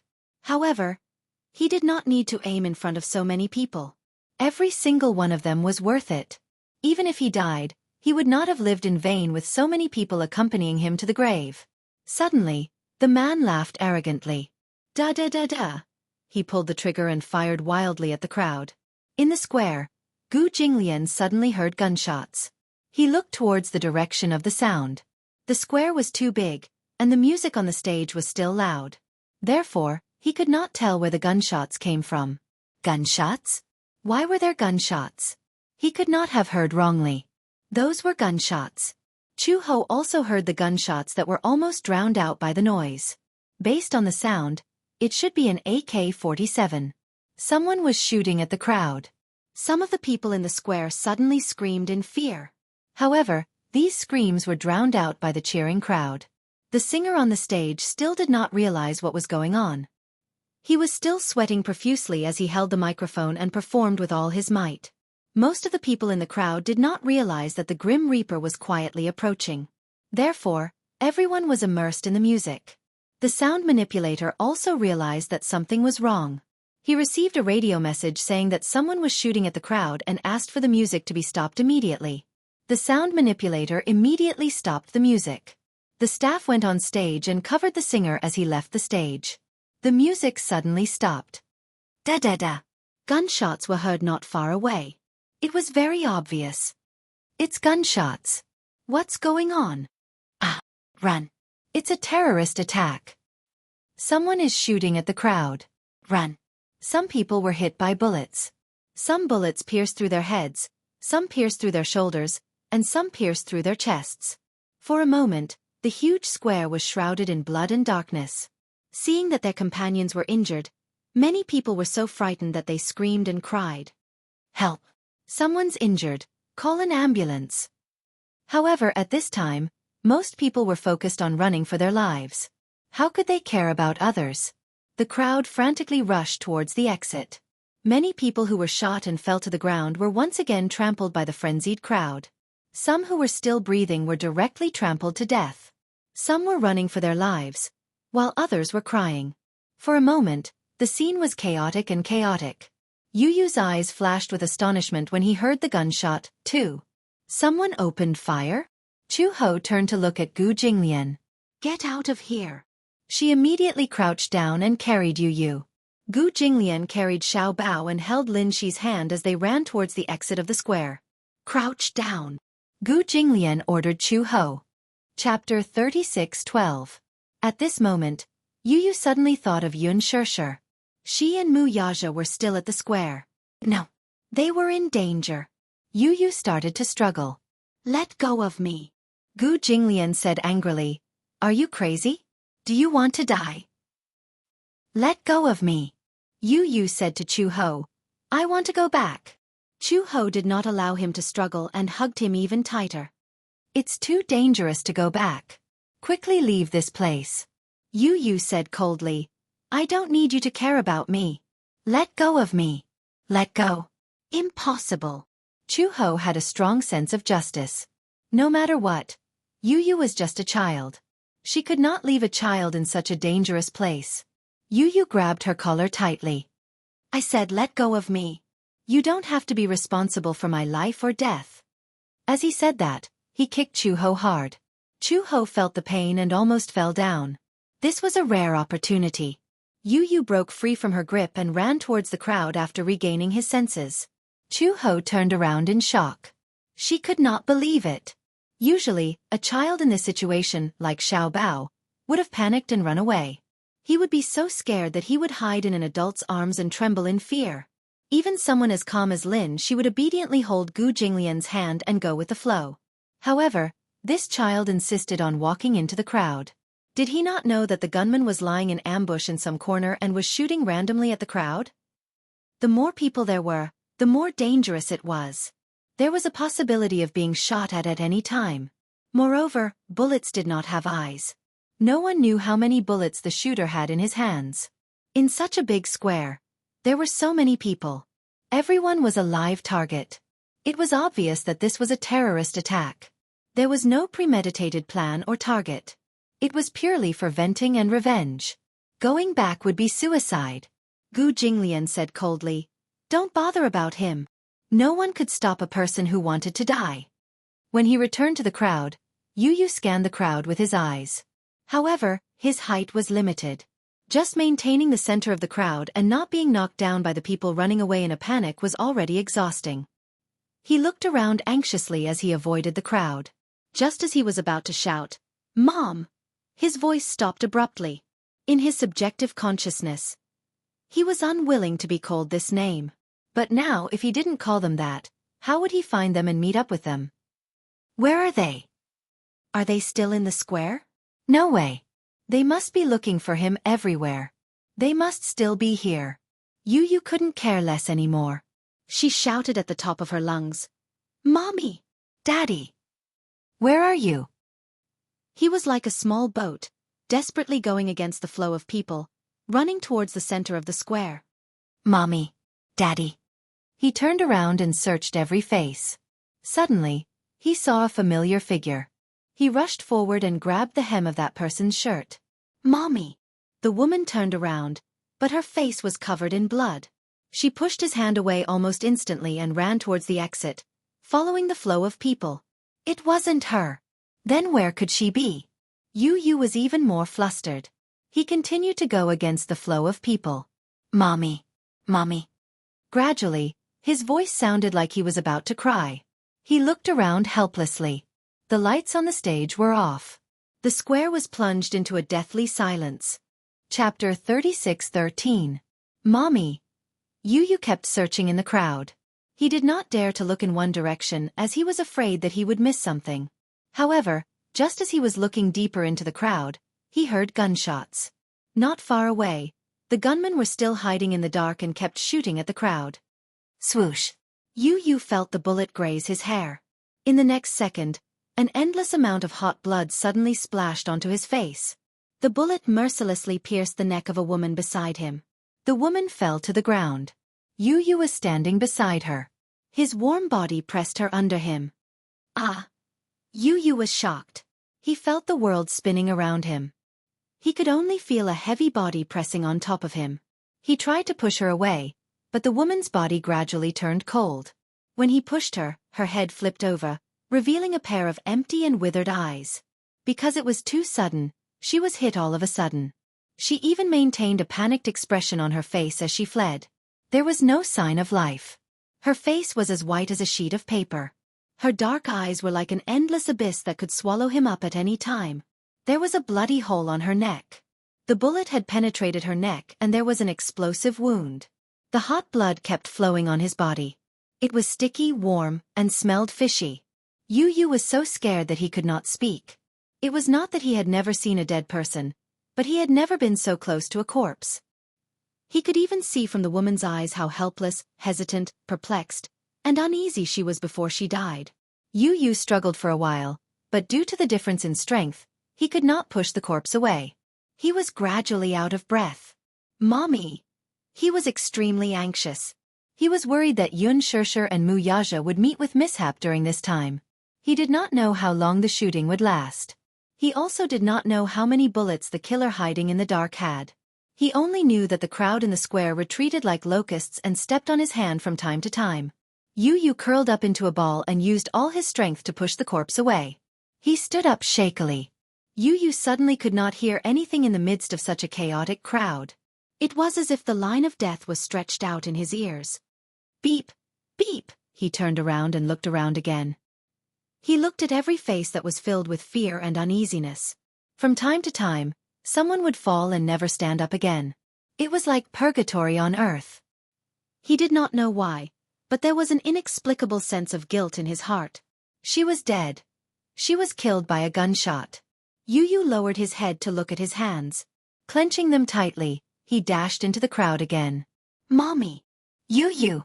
Amidst the clamor, he suddenly heard a familiar voice. It was hysterical and almost cracked. It was her. It was Yun Shirshir. Yu was agitated. He could no longer care about his demeanor. He pushed through the crowd and shouted loudly, Mommy! Where are you? His voice was drowned out again. Perhaps his voice did not reach her ears at all. However, at least he could be sure that she was still in the square, still in the crowd. Why was she still here? Chapter 36:14. No way, she must be looking for him. He had to find her as soon as possible and get her out of here. Yu shouted at the top of his lungs. Mommy! Mommy! I'm here. In the crowd, Yun Shirshir and Mu Yaja were like headless flies, searching for Yu's voice. Vaguely, they heard a child shouting at the top of his lungs. Yun Shirshir immediately stopped and listened carefully. Finally, she recognized that it was Yu's voice. She turned around and grabbed Mu Yaja's hand excitedly. She asked, Did you hear that? Mu Yaja nodded. Yeah, I heard it. I feel that Yu is nearby. He's still at the square. Yun Shirshir was extremely touched. He's looking for us too. Mu Yaja tried to identify the voice again and pointed in a direction. The voice is coming from there. Hurry! We have to find him quickly. It's too dangerous. Okay. The two of them kept moving through the crowd with their fingers interlocked. Yun Shirshir kept calling Yu Yu's name. Yu Yu. Yu Yu, mommy is here. At the same time, Yu Yu followed the direction of Yun Shirshir's voice. In the crowd, Mu Yaja used his height advantage and finally saw Yu Yu. He immediately squeezed through the crowd and rushed towards Yu Yu. Yu Yu. Yun Shirshir also saw him. She chased after him and hugged Yu Yu tightly. Yu Yu didn't see her, and before he could react, Yun Shirshir hugged him tightly. He looked up and saw that it was Yun Shirshir and Mu Yaja. The huge rock in his heart was finally lifted. You're okay. Yun Shirshir cried tears of joy. She hugged him with lingering fear. The embrace of surviving a disaster made her arms tremble. Just now, when the gunshot sounded, she immediately realized that there was danger. Mu Yaja said that someone had attacked the crowd. According to the direction of the gunshots, they vaguely came from the direction of the hotel. He guessed that someone was probably hiding in the hotel room, shooting at the crowd with a machine gun or an AK-47. Yun Shirshir and Mu Yaja were worried that something might have happened to Yu Yu, so they kept looking in the direction where Yu Yu had run. Along the way, Yun Shirshir was extremely worried. Now, the scene was chaotic. The crowd was rushing toward the exit, and gunshots were constantly heard. Among the panicked crowd, people could be seen falling to the ground and being trampled on until they spat out blood. It was not hard to see that in the midst of the pushing and shoving, some people had fallen in front of the railing, and their shoulders had been pierced by the sharp railing. It was too scary. When Yun Shirshir thought that Yu Yu might have been in such danger, she was anxious. Thank goodness. Thank God. Yu Yu was fine. Yun Shirshir hugged Yu Yu tightly. At this moment, gunshots were heard again. She screamed in fear and covered Yu Yu as they lay on the ground. Mu Yaja also used his body to protect the mother and son. Looking around, he saw that the crowd was retreating. This meant that the density of the crowd was decreasing, and the possibility of them being exposed to the killers was increasing. They were in danger of being shot at any time. When the gunshots stopped, Mu Yaja held Yun Shirshir's arm and said, "We can't stay here for long. Let's go." As he said that, he helped the mother and son up and ran in the direction of the crowd. Chapter 36:15. He was very tall. Even if a bullet was fired at him, he would be the first to be hit. Yun Shirshir and Yu Yu would definitely be safe. It was almost instinctive for him to want to protect them from harm. Yun Shirshir was in a panic and did not notice Mu Yaja's special position. Yu Yu, on the other hand, was very sensitive and noticed it immediately. Mu Yaja was protecting them. Yu Yu suddenly felt a strange feeling in her heart. Touched? Guilty? Mixed feelings. Let's go this way. Mu Yaja pulled Yun Shirshir's arm while Yun Shirshir protected Yu Yu. The three of them ran towards the crowd. The police sirens were heard. The police cars and ambulances were alerted and rushed over. On the other side of the square, there was a big crowd on the street facing the road. Everyone had scattered here and left the square. This was a temporary safe zone. Yu Yu saw many people either kneeling on the ground or lying on the ground. They were hugging their heads and crying. Many of them were injured. Although the injuries were not fatal, they had lost a lot of blood. Some of them were out of danger and immediately called their family and friends to tell them that they were safe. Some of them were crying as they talked on the phone. They had not recovered from the shock of surviving a disaster. Some couples were hugging each other. Some were hugging their injured friends and crying in fear. Help! There are injured people here. Where's the doctor? Where's the nurse? Quick, save me. There were many children in the crowd. They were so frightened by this sudden incident that they started crying. The parents kept comforting and hugging them. Yun Shirshir held Yu Yu's hand and ran all the way here. She was exhausted. After making sure that they had arrived safely, she was so frightened that she fell to the ground. She did not have the energy to say another word. Mu Yaja also knelt on the ground. Yu Yu looked at him and was shocked by the blood on his shoulder. Yu Yu stared straight at him. She pointed at his shoulder and said, Your shoulder is covered in blood." When Yun Shirshir heard this, she turned around and looked at Mu Yaja. She was frightened by the blood-stained sleeve on his shoulder. She threw herself at him, looking helplessly at the blood-stained sleeve on his shoulder. She asked anxiously, "What happened?" "I'm fine. Don't worry. I was probably grazed by a bullet." Earlier, when he was running all the way here, he didn't realize that he was injured. He only knew that he had to leave this dangerous area as soon as possible, so he didn't realize that he was injured. Yun Shirshir did not know what to do, but Yu was the first to run over. He gently pushed Yun Shirshir away and said to Mu Yaja, "Sit down." He was too tall. He couldn't move. Mu Yaja disagreed. "Don't worry. Sit down." Mu Yaja had no choice but to sit down. Yu pinched the ends of his sleeve and tore it open forcefully. He heaved a sigh of relief when he saw the wound. He thought that he had been hit by a bullet. He looked at the wound. It was only grazed by a bullet and there was a lot of blood. He cleaned the wound a little, tore a piece of cloth from his shirt, and simply bandaged the wound. He pressed on it to stop the bleeding. Yun Shirshir was stunned. Yu knew why she was surprised. He explained, "I've learned some basic bandaging and bleeding control." These were not difficult. If he was injured at a critical moment, the most important thing was to stop the bleeding. This was what Lisa had taught him. These were the most basic first aid techniques. Chapter 36:16. At first, he was not willing to learn, but Lisa forced him to learn. After all, he often went to war zones. If there was an accident, she could not be by his side to protect him. If he was injured, basic bleeding control could save his life. Mu Yaja saw Yun Shirshir's worried expression and immediately comforted her. "Don't worry, it's just a simple scratch. It's nothing serious. It's good that you're okay." Yun Shirshir sat in front of him, still in a state of shock. She wiped away her tears and heaved a sigh of relief as she finally calmed down. The police arrived quickly. With the clues provided, they immediately sneaked into the hotel and checked the rooms one by one. Finally, the attacker in a room on the 15th floor was killed on the spot. When they entered the room, everyone was shocked. The room had become an armory. There were AK-47s, machine guns, pistols, and even grenades that were not thrown out in time. It was hard to imagine how terrifying the situation would be if grenades were thrown into such a dense crowd. At that time, the number of casualties would probably increase by several times. The specific reason for the attack would have to wait until the case was filed for investigation. However, this was probably the most violent social terrorist incident in a long time. In the huge square, there were countless casualties.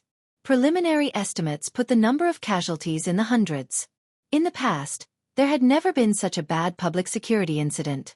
The law in the country strictly controlled firearms. It was illegal to carry a gun. Ordinary criminals did not have such channels to get their hands on guns. This attack had never happened before. Yun Shirshir called Gong Jie. Gong Jie handed Yue out to the nanny and drove over. However, the square was heavily congested with traffic. All the vehicles had to make way for the police cars and ambulances. There were more than 10 ambulances that were constantly transporting the injured. Cries, sobs, and screams were still incessant. Yun Shirshir looked at the square through the railing. From afar, she could see that the ground was in a mess. Many light sticks were scattered on the ground, drink bottles, cans, and many corpses were scattered on the ground, as well as the wailing injured. It was hard to imagine that not long ago, this place was peaceful. Music, beer, light sticks, cheers and screams. Now it had become hell on earth. Hundreds of corpses were piled on the ground, and blood flowed like a river. Yun Shirshir had never seen such a scene before. She still felt that this was a complete nightmare. The scene was cordoned off and maintained. Yu also stared blankly, unable to react for a long time. This accident, without the need for an official announcement, had already been defined as a bad shooting. How could this be? How could this be? The tragic cries still echoed in his ears. For the first time in her life, Yu felt that weapons could bring about such a terrifying hell. They were considered lucky. If they weren't lucky enough, it would be him, or Mommy, or Mu Yaja. Perhaps it was one of the corpses in the square.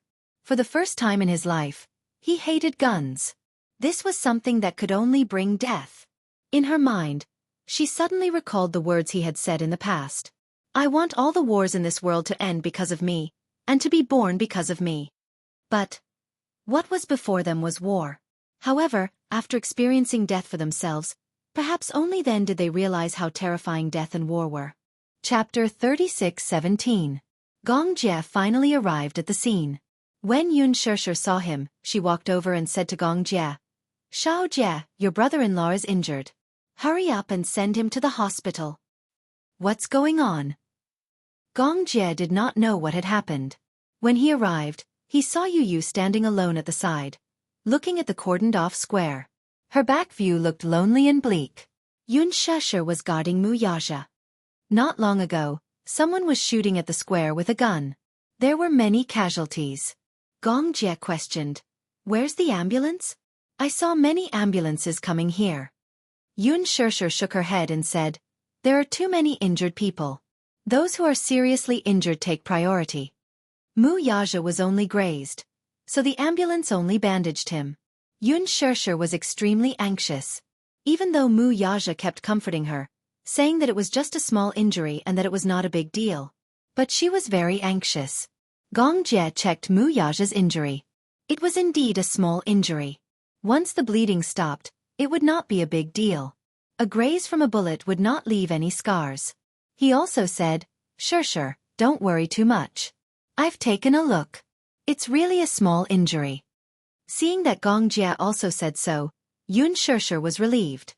When Mu Yaja said that it was a small injury, she thought that he was afraid that she would be worried and comforted her, so he said that. Gong Jie understood the situation and was a little surprised when he found out what had just happened. The security in Beijing is very good. Why would there be a shooting incident for no reason? Yun Shishir was also confused. Yu suddenly turned around and said coldly, "It's probably to take revenge on society." When Gong Jie heard this, he did not say much. He only said, "Get in the car. Even if it's just a minor injury, it still needs to be treated as soon as possible." Mu Yaja nodded and stood up. He said to Gong Jie, "Don't go to the big hospital in the city center. There are a lot of injured people there. With this wound, any hospital will do." All right. The three of them got into the car, and Gong Jie drove them to a relatively remote area. They randomly found a medium-sized hospital. The way in was very congested, but the way out was much wider. The ambulance prioritized sending the injured to the nearest hospital. Therefore, the few big hospitals near the city center were all overcrowded. In comparison, although this hospital was a little out of the way, it was fortunate that there were not many people. Soon, the queue was filled. While Mu Yaja was treating his wounds, Yu bumped into Gu Jinglian again in the corridor. Who would have thought that the two of them would be so fated to be admitted to the same hospital? Gu Jinglian was not injured. The one who was injured was Lin Shi. When he was leaving with the crowd, he got a small cut on his arm by a fallen railing. He needed a few stitches. When the two of them met again, Gu Jinglian did not expect that Yu would be safe and sound. When he saw Yu running against the crowd to the center of the square, he thought that he must have been killed. Even if he could dodge the bullets, he would not be able to dodge the crowd. He was afraid that he would suddenly fall and be trampled by the crowd. There were so many injured people. Some of them were shot by the bullets, while most of them were trampled by the crowd when they fell. Some of them were not injured, but many of them were trampled to death when they fell in the crowd. When Gu Jinglian saw Yun Shishir sitting behind Yu, he immediately understood why he was in such a hurry to come back. He was looking for someone. Chapter 36:18. He did not expect the cold and heartless child to have such a soft side. Gu Jinglian was a little surprised. When Yu saw Gu Jinglian, he lowered his head and did not say anything. Gu Jinglian crossed his arms. "Why, don't you recognize me?" When Yun Shishir heard the voice, she looked up and saw Gu Jinglian. Her eyes widened in surprise. She recognized him. Gu Jinglian, the head of the Gu family in Beijing. He was also Gu Xing's elder brother. Why was he here? Yu suddenly stood up and walked in front of him. He said coldly, "If there's anything, don't talk about it here." With that said, he tugged at his sleeve and led him to a corner. When he turned around, Yu's gaze was filled with hostility. "Gu Jinglian, what exactly is it that you're haunting me like a ghost?" Gu Jinglian crossed his arms in front of his chest calmly. "What do I have to do with you, Gong Fan? We haven't settled the score between us yet."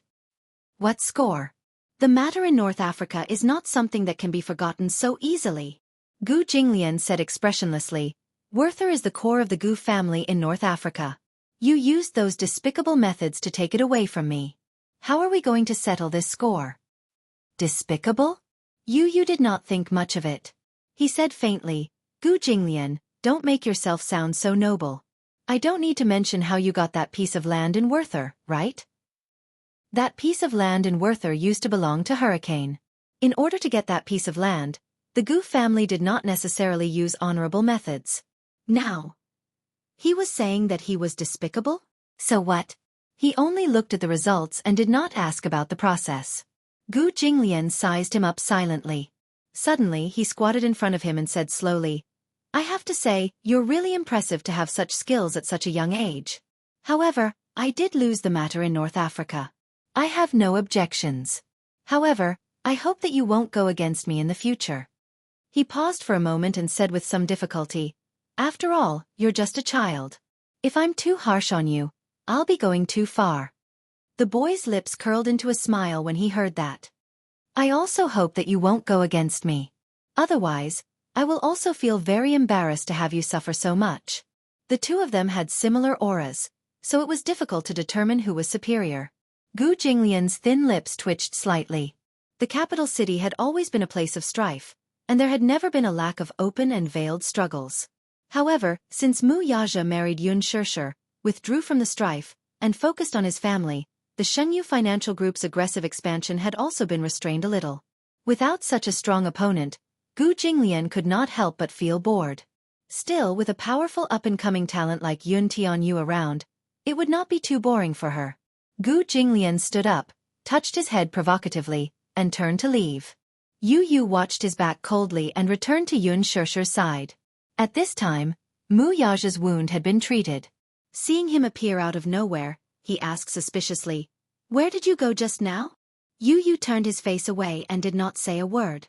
It was as if he had returned to the day when he had just returned to the Mu family and locked himself in his own world, as if he was isolated from the world. Mu Yaja was stunned, but he smiled. He understood his son's character. He was arrogant, sharp-tongued, and insincere. Chapter 36:19. He heard you calling him Daddy. He heard you calling him Daddy. His heart was burning with anxiety. That was enough. At least it proved that his Yu had never left. Mu Yaja suddenly hugged Yu from behind and lifted him up. Yun Shirshir saw this and couldn't help but say angrily, You're injured and you're still so restless. However, Mu Yaja said, It's nothing. It's just a small injury. He bent down and gently kissed Yu's forehead. Yu's face instantly heated up. He turned his face away awkwardly to avoid him. With an unnatural expression he said, What are you doing? Carrying my son. Mu Yaja saw that Yu was blushing adorably. He lowered his voice and whispered in his ear, Just now at the square, you were so anxious to call me Daddy. Now you're acting as if you don't care. You're still the same as before, saying one thing and meaning another. Yu looked even more uncomfortable. He struggled and said, Let go of me. As he struggled slightly, Mu Yaja's face showed a hint of pain. Ouch, it hurts. Yu was nervous for a moment. He thought that his struggle had affected his wound. For a moment, he didn't dare to move. Mu Yaja saw this and snickered in his heart. Beside him, Yun Shirshir and Gong Jie looked at each other and snickered in their hearts. This proved that Yu was still the same as before. Although he was awkward, he still knew how to care for others. On the island, the sea breeze danced. Mu Yichen suddenly woke up from his nightmare. Outside the window, the sun was already shining brightly. It was a dream. He held his forehead with a headache. When he woke up just now, he had completely forgotten the contents of his dream. He only knew that in his dream, he seemed to be very sad and upset. He seemed to have dreamt of Yu. Yu. Half a month had passed since she swapped identities with Yu. However, he was still not used to everything on the island. Boredom, loneliness, solitude, desolation. Sometimes, when Lisa was around, there was a companion. Although Lisa wasn't good with words and didn't like to talk, she didn't dare to start a conversation with Xiao Yichen. She always acted indifferent. However, regardless of whether she liked to talk or not, at least she had someone to keep her company. When Lisa was not around, Xiao Yichen had developed the ability to communicate with objects. Sometimes he would talk to himself while walking. Ask and answer questions to yourself. If he didn't do that, he wouldn't know how to prove that he was still alive. Apart from breathing, thinking and talking, Xiao Yichen felt like he was about to go crazy from boredom on this island. Lisa secretly gave him a tablet.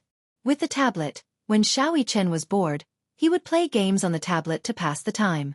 He downloaded a pet training game called Pet Manor. In the game, he could adopt pets, build a pet manor, raise pets, and even talk to them. After training, the pets could even understand his commands and respond accordingly. He had a French bulldog named Yu Yu and a ragdoll cat named Lisa. One day, Xiao Yichen held the tablet and talked to Yu Yu. Lie down. On the screen, the cream-colored French bulldog lay down obediently. It stuck out its tongue and tilted its head to look at him. Xiao Yichen rubbed its round head and barked again. Yu Yu. The bulldog barked in joy. Woof. Chapter 36:20. The bulldog barked in joy. Woof. What's 1 plus 1?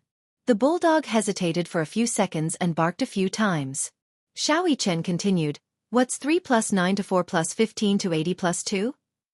The bulldog was stunned and looked at him in confusion. Xiao Yichen was amused and laughed out loud. Look, you don't even know how to add and subtract such simple numbers. You always say that I'm an idiot, but I think you're the idiot. Idiot you. The bulldog understood the word idiot and lay on the ground weakly, revealing an innocent and pitiful expression. The ragdoll cat, Lisa, walked past Yu gracefully and curled up into a ball in the cat bed. Xiao Yichen said again, Lisa, come here. The ragdoll cat licked her paws and turned her head lazily to look at him. However, she seemed indifferent and ignored him. Xiao Yichen said unhappily, Lisa, come here. Be good and listen to me. Only then did the ragdoll walk gracefully to the screen and sit beside Yu, with a noble and inviolable look on her face. Xiao Yichen said, Lie down. Meow. Lisa meowed lazily but did not move. In this game, cats were the hardest to tame. Cats were arrogant, cold, clingy, indifferent, affectionate, and distant. They were especially hard to tame. So far, Xiao Yichen had only learned one trick. Scratch him. Upon hearing this, Lisa turned around and swiped her claws at Yu. She was shockingly fierce. Ha ha ha. Xiao Yichen was amused by this scene and laughed until he was rocking back and forth. When he looked up, he saw the real Lisa's cold face. Xiao Yichen was scared out of his wits. He froze and did not dare to move. Lisa put the tablet on the table and asked in a neutral tone, Is it fun? It's okay. He scratched his face. Yeah, it's just to pass the time. Is this game very fun? Xiao Yichen said awkwardly, It's okay, I guess. Lisa glanced at him expressionlessly and her gaze fell on the screen. That noble ragdoll cat. At least he knew what was good for him. She was set to be a ragdoll cat. If she was set to be a dog, she would scratch him. Xiao Yichen complained, It's so boring to be alone in the castle. There's no one to play with me. Are you still a 3-year-old child? Do you still need someone to play with you? Although I'm not a 3-year-old, I'm still a kid. Xiao Yichen tugged at Lisa's sleeve and begged, Lisa, play with me, okay? Let's go pick up seashells and make wind chimes. Gong Xiaoying will be here tomorrow. Lisa suddenly said. Xiao Yichen's expression froze. He stared at Lisa in astonishment and said suspiciously, Didn't you say that Gong Xiaoying usually doesn't come here? That's under normal circumstances. Lisa continued. You haven't left the island for a long time and there hasn't been any news from you. Of course, Gong Xiaoying will come and check on you. You have to remember that no matter what, you can't give yourself away when Gong Xiaoying comes tomorrow. What will happen if I give myself away? Xiao Yichen thought to himself, This Gong Xiaoying is my grandfather after all. Even if I give myself away, he won't say that he will slit my neck with a knife, right? Lisa said, If my identity is exposed, I will die. Xiao Yichen was speechless. Chapter 36:21. Xiao Yichen was shocked. Would Lisa be in trouble if his identity was exposed? Gong Xiaoying was so cruel. It seemed like his grandfather was not cute at all. Xiao Yichen felt wronged and said, I'm innocent. I don't care. Lisa grabbed him by the collar and said coldly, "So I'm warning you, if you expose yourself, I won't let you off." "Then, how can I not expose myself?" Xiao Yichen spread his hands and said, You and I talk like each other, how can he recognize us?" "It's fine if you don't talk, but once you do, you expose your IQ." After a pause, Lisa continued, "How can a leader who founded the Hurricane Group be so stupid? Besides, do you think he doesn't know that your mommy gave birth to twins? Not only does he know, but he also knows the biggest difference between you and Yu." Yes, she admitted. Yu and Xiao Yichen really looked alike. However, this did not mean that they would not be exposed in front of a sly old fox like Gong Xiaoying. Xiao Yichen was curious and asked, "What's the difference?" Lisa said coldly, "One is talkative, the other is quiet." He was caught off guard. Xiao Yichen felt wronged. He did not think that he was a talkative person. Why did everyone say that he was talkative? Anyway, when he comes, you should talk less, eat less, and make less facial expressions. Xiao Yichen did not understand. "I can understand if you want me to talk less and make less facial expressions, but why should I eat less?" Lisa said expressionlessly, Yu eats very little, he doesn't eat as much as you. Usually, he only eats a few meals, but you ate 3 big bowls at once. It would be strange if he didn't suspect anything. Xiao Yichen felt that what she said made sense. All right. He won't be here for long anyway. Although he won't be here for long, you can't let your guard down. Understand? Xiao Yichen saluted and said lazily, "Yes, sir." "Isn't it just eating less, talking less, and making fewer expressions? I might as well lock myself in my room." Lisa raised her chin and said, "In fact, Yu has always been like this. He rarely leaves his room, so when he comes, you better stay in your room and don't go anywhere, okay?" "Got it." The next day, Xiao Yichen woke up early and ate 2 big bowls of rice before Gong Xiaoying arrived. However, by noon, Gong Xiaoying was still nowhere to be seen. Could it be that he wasn't coming? Xiao Yichen thought excitedly that it would be best if she didn't come. It would save him the trouble of pretending to be Yu. In the afternoon, while he was taking an afternoon nap, he vaguely heard the sound of the door closing. Then, he heard Lisa and Alice's voices. Xiao Yichen turned over and squinted his eyes. "Lisa, is he here?" "Master, young Master Fan is still taking an afternoon nap." Lisa didn't answer him immediately but said this instead. Xiao Yichen frowned and opened one of his eyes. However, he was surprised to see that the bed was surrounded by a crowd. He sat up in surprise, only to see Liza and Alice staring at him nervously and giving him meaningful looks. Xiao Yichen snapped out of his daze and glanced at the other side of the bed. He saw a man in his 50s standing in front of the window. He was wearing a suit and a military-style waistcoat. He was tall and handsome, but when he looked at him, his aura was intimidating. Chapter 36-22. He recognized that this man with a strong aura was Gong Xiaoying, his grandfather. Little Yichen immediately retracted his expression and put on an extremely cold expression as he stared at him in a daze. Gong Xiaoying looked at him and then at Alice. "How's his condition?" Alice immediately replied. "He's almost recovered. After a year of recuperation, the functions of his organs are basically the same as a healthy person's." Xiao Yichen lowered his head silently. His cold expression was no different from Yu's. Lisa's heart finally settled down. Gong Xiaoying came too suddenly. She had originally thought that something had happened at the last minute, so she cancelled her trip and wouldn't be coming. She didn't expect Gong Xiaoying to come so suddenly. She wasn't mentally prepared for it. Xiao Yichen was taking an afternoon nap, so Gong Xiaoying asked to see Xiao Yichen. She was worried that Xiao Yichen would be in a daze and wouldn't be able to react in time, so she told him that he was resting. However, Gong Xiaoying insisted on seeing him. She couldn't stop him, so she led him into the room uneasily. Fortunately, Xiao Yichen reacted quickly. Even though he had just woken up and was confused, he wasn't so muddle-headed that he would give himself away. Gong Xiaoying sat down on the side of the bed and said slowly, "Why didn't you call me?" Xiao Yichen looked up at him, but his mind skipped a beat. Lisa didn't mention how Yu usually addressed Gong Xiaoying. "Old master?" or "grandfather?" Lisa hurriedly said, "Young Master Fan hasn't woken up yet." Gong Xiaoying laughed when he heard that. Even if he's still asleep, he can't have forgotten how to address me, right?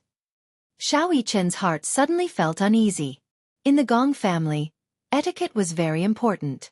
When a junior met a senior, they would greet them. This was etiquette. Gong Xiaoying valued etiquette.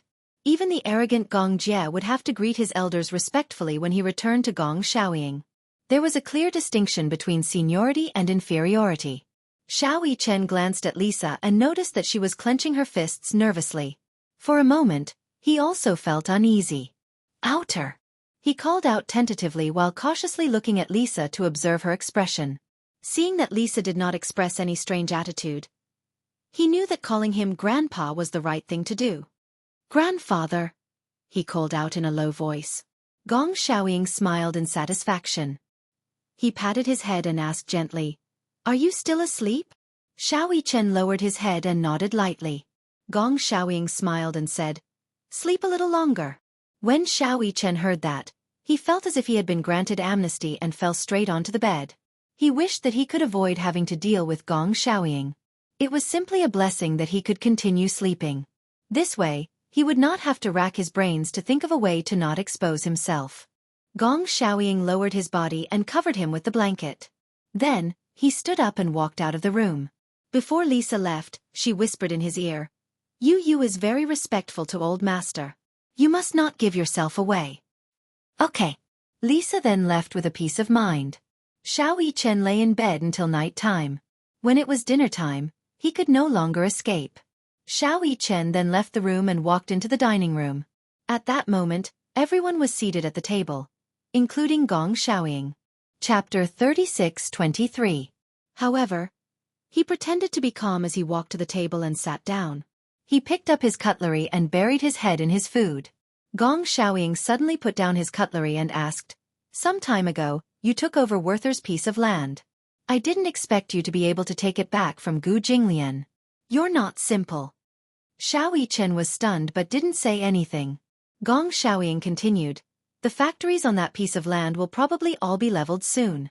When do you plan to carry out the experiment that you came up with?" Xiao Yichen was speechless. Experiment? What was an experiment? What was Werther? Gong Xiaoying said a bunch of terms that he didn't understand. How could he possibly answer this? How was he supposed to answer? Didn't they say that it would be fine as long as he ate less, spoke less, and made fewer expressions? How was he supposed to answer such a difficult question? Xiao Yichen looked up blankly and looked at Lisa. However, he saw that she was holding her forehead and looked like she was having a headache. She also didn't expect that Gong Xiaoying would come this time to discuss the issue of the North African experimental base with her. Xiao Yichen was speechless as he cut a piece of steak.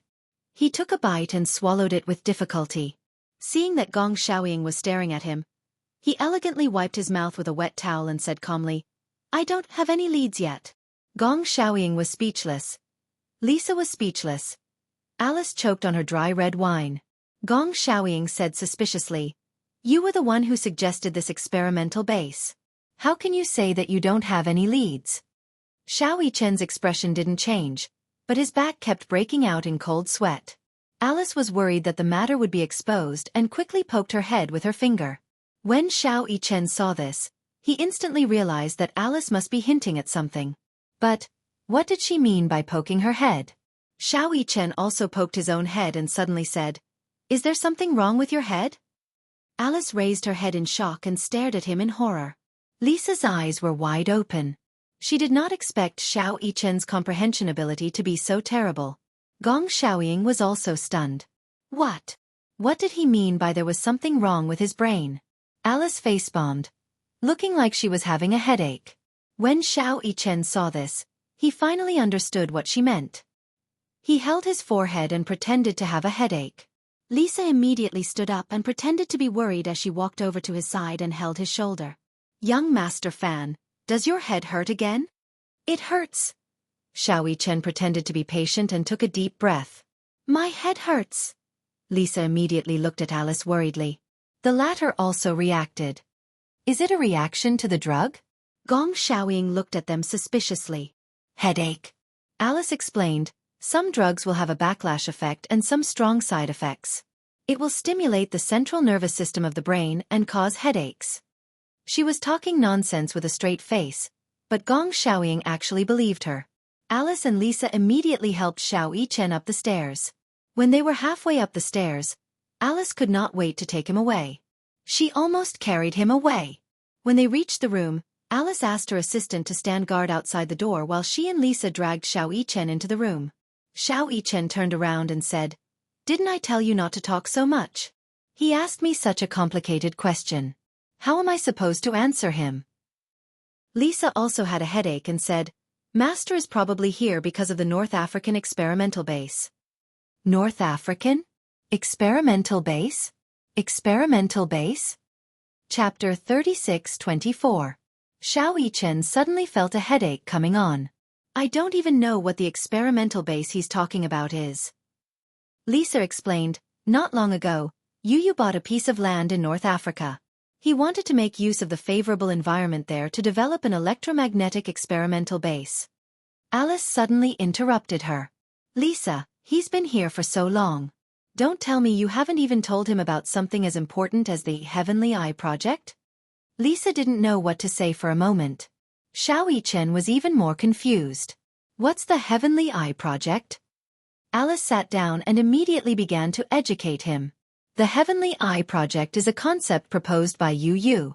Through the research and development of quantum technology, they will create a Skynet that can cover the entire world's information network. Through this Skynet, missiles can be intercepted at any time, and any missile launch can be interrupted. In other words, if the Heavenly Eye Project is successfully developed, Hurricane Group will become the overlord of the world. Xiao Yichen was stunned. Alice was simple and precise. In short, if the Heavenly Eye Project is successfully developed, it can create and stop all wars. Xiao Yichen finally understood. So, if this project is successfully developed, Hurricane Group will completely control the world? Lisa and Alice looked at each other with gratification. They nodded and said in unison, "You can say that." Alice in particular did not understand. Xiao Yichen and Yu were twins. They were both born in the same womb. But why was Yu so crazy and Xiao Yichen so stupid? One proposed the idea of the Heavenly Eye Project, while the other had to explain what the Heavenly Eye Project was for a long time before he could understand it. She really wondered what their genetic makeup was like. Xiao Yichen said, "This question is too complicated. If he asks this again, I'll definitely give myself away." Even though he knew, if Gong Xiaoying really asked him about the Heavenly Eye Project, he still wouldn't know a thing. "What should we do?" Lisa and Alice sighed. "Alice, did Master say that he'll be on the island for a few days?" Alice shook her head. "That means you don't know when he'll leave?" Xiao Yichen said impatiently. "Even if our identities are exposed, it doesn't matter. Yu doesn't belong to him. Why is he controlling you and using him to monopolize the world's rules? He's our grandfather. How can he use you like this? If of course Mommy Yusuf's would be sad." Before this, he had always thought that Gong Xiaoying had erased Yu's memory and kept him in the Gong family because he loved Yu and missed Yun Shirshir. That was why he wanted to keep him by his side. But now, it seemed that Gong Xiaoying's intentions were not that simple. Could it be that he wanted to use Yu to achieve his position as the king of Hurricane? That was too selfish. How painful was Yu? How painful was Mommy? How painful was Daddy? Could it be that the feelings of so many people were not as important as his ambition? Could it be that his hatred for the Mu family was so deep that he couldn't let go of it? Chapter 36-25. Lisa pulled him back nervously and warned, "Keep your voice down. What if old Master hears you?" Xiao Yichen couldn't hide the gloom in his eyes. He stared at Lisa and said word by word, "So what if he hears you? If your identity is exposed, Yu will also be in trouble." "Why? Why should Yu and my fate be in his hands? I admit that Hurricane Group is very powerful, but Gong Xiaoying can't be so arrogant as to cover the sky with one hand, right?" Xiao Yichen said in a low voice. "In any case, I won't acknowledge this grandpa, and I won't call him that again." Lisa and Alice looked at each other with gloomy expressions. "Xiao Yichen, calm down." Mu Yichen turned around expressionlessly with a frosty expression on his face. Lisa said, It's best not to let Gong Xiaoying find out that you and you have swapped identities. He didn't keep you by his side purely to make use of him. Besides dealing with Shang Yu. Before she could finish speaking, Xiao Yichen suddenly interrupted her. What did you say? Lisa knew that she had spilled the beans and immediately shut her mouth tightly. Xiao Yichen's eyes were bloodshot. He grabbed Lisa's collar and asked coldly, Deal with Shang Yu? Tell me, what other motives does Gong Xiaoying have? He used Yu to design the Heavenly Eye plan, and he actually wants to use Yu to deal with Shang Yu. Alice immediately stopped Xiao Yichen and pulled the two of them apart. Both of you calm down. How can I calm down? Xiao Yichen said sternly, My biological grandfather is using my brother to deal with my father. How can I calm down? Alice took a deep breath and sighed. Because he always thought that it was the Mu family who took everything away from him. Therefore, he did everything he could to destroy the Mu family and Shang Yu. If Yu were still in Hurricane Group, the next step of the plan would have been to focus fire on Shang Yu. Mu Yichen cried out. Is he crazy? What benefits does he get from doing this? If Mommy finds out, she won't forgive him at all. When the time comes, if Shang Yu declares bankruptcy and the Mu family, even if the Mu and Shang Yu's mommies, I will still be by Daddy's side. He paused for a moment before continuing. Even if the Mu family has nothing left, be it Mommy, me or Yu, we won't leave the Mu family. We won't go anywhere. Bang! The Hua Shengyu's S. The loud noise startled the three people in the room. Lisa and Alice were stunned. They turned their heads and saw a tall figure outside the open door. It was incomparably clear in their eyes. Xiao Yichen turned around expressionlessly and saw Gong Xiaoying slowly striding in. Behind him, a row of tall guards followed closely behind him like stars surrounding the moon. Gong Xiaoying walked in and glanced at Xiao Yichen with his eagle eyes. He said coldly, What a good not going anywhere. It looks like your family of 4 is really loving. You're wrong. It's not a family of 4, it's a family of 5. Gong Xiaoying was surprised when he heard this. What? Chapter 36-26. Gong Xiaoying's pupils constricted, but he soon broke into a smile. He calmed down and sized up Xiao Yichen. His words were sharp. You are Mu Yichen? Mu Yichen did not reply to him. He only glared at him coldly, clearly regarding him as an enemy. His eyes were full of hostility. Gong Xiaoying's eyes narrowed slightly. Why is he here? Where's Gong Fan? Didn't I ask you to guard him? Right from the start, he was acutely aware of the differences between Xiao Yichen and Yu. Even though Xiao Yichen was deliberately imitating Yu, be it his expression, tone, or style of doing things, it was hard not to leave traces behind. Xiao Yichen was Xiao Yichen. Yu was Yu. Both of them were unique, and no one could imitate them. Gong Xiaoying discovered the clues at one glance. At the dining table, he deliberately probed Xiao Yichen, who was caught off guard, and finally gave himself away. He was shocked, but he did not show it on his face. It was only when Xiao Yichen went upstairs that he followed him in puzzlement. Separated by a door, he could vaguely guess the whole story. The two children had been swapped. Yu was no longer on this island, and the person in front of him was not Yu but Mu Yichen. Gong Xiaoying did not expect things to turn out this way. He was extremely shocked. Xiao Yichen said expressionlessly, Yu has a name. He's called Yun Tian Yu, not Gong Fan. Yu doesn't care about the lousy name you gave him. The real Yu will only recognize the name Mommy gave him. Lisa saw the drastic change in his expression and immediately stood in front of Xiao Yichen protectively. She said nervously, Master, I'm sorry. Did they switch? Gong Xiaoying raised his hand and ruthlessly slapped him across the face. Lisa was slapped in the face. Her body shook violently, but she did not fall down.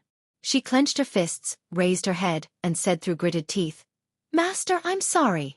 But, Gong Xiaoying bellowed, No buts. Pah. It was another vicious slap to the face.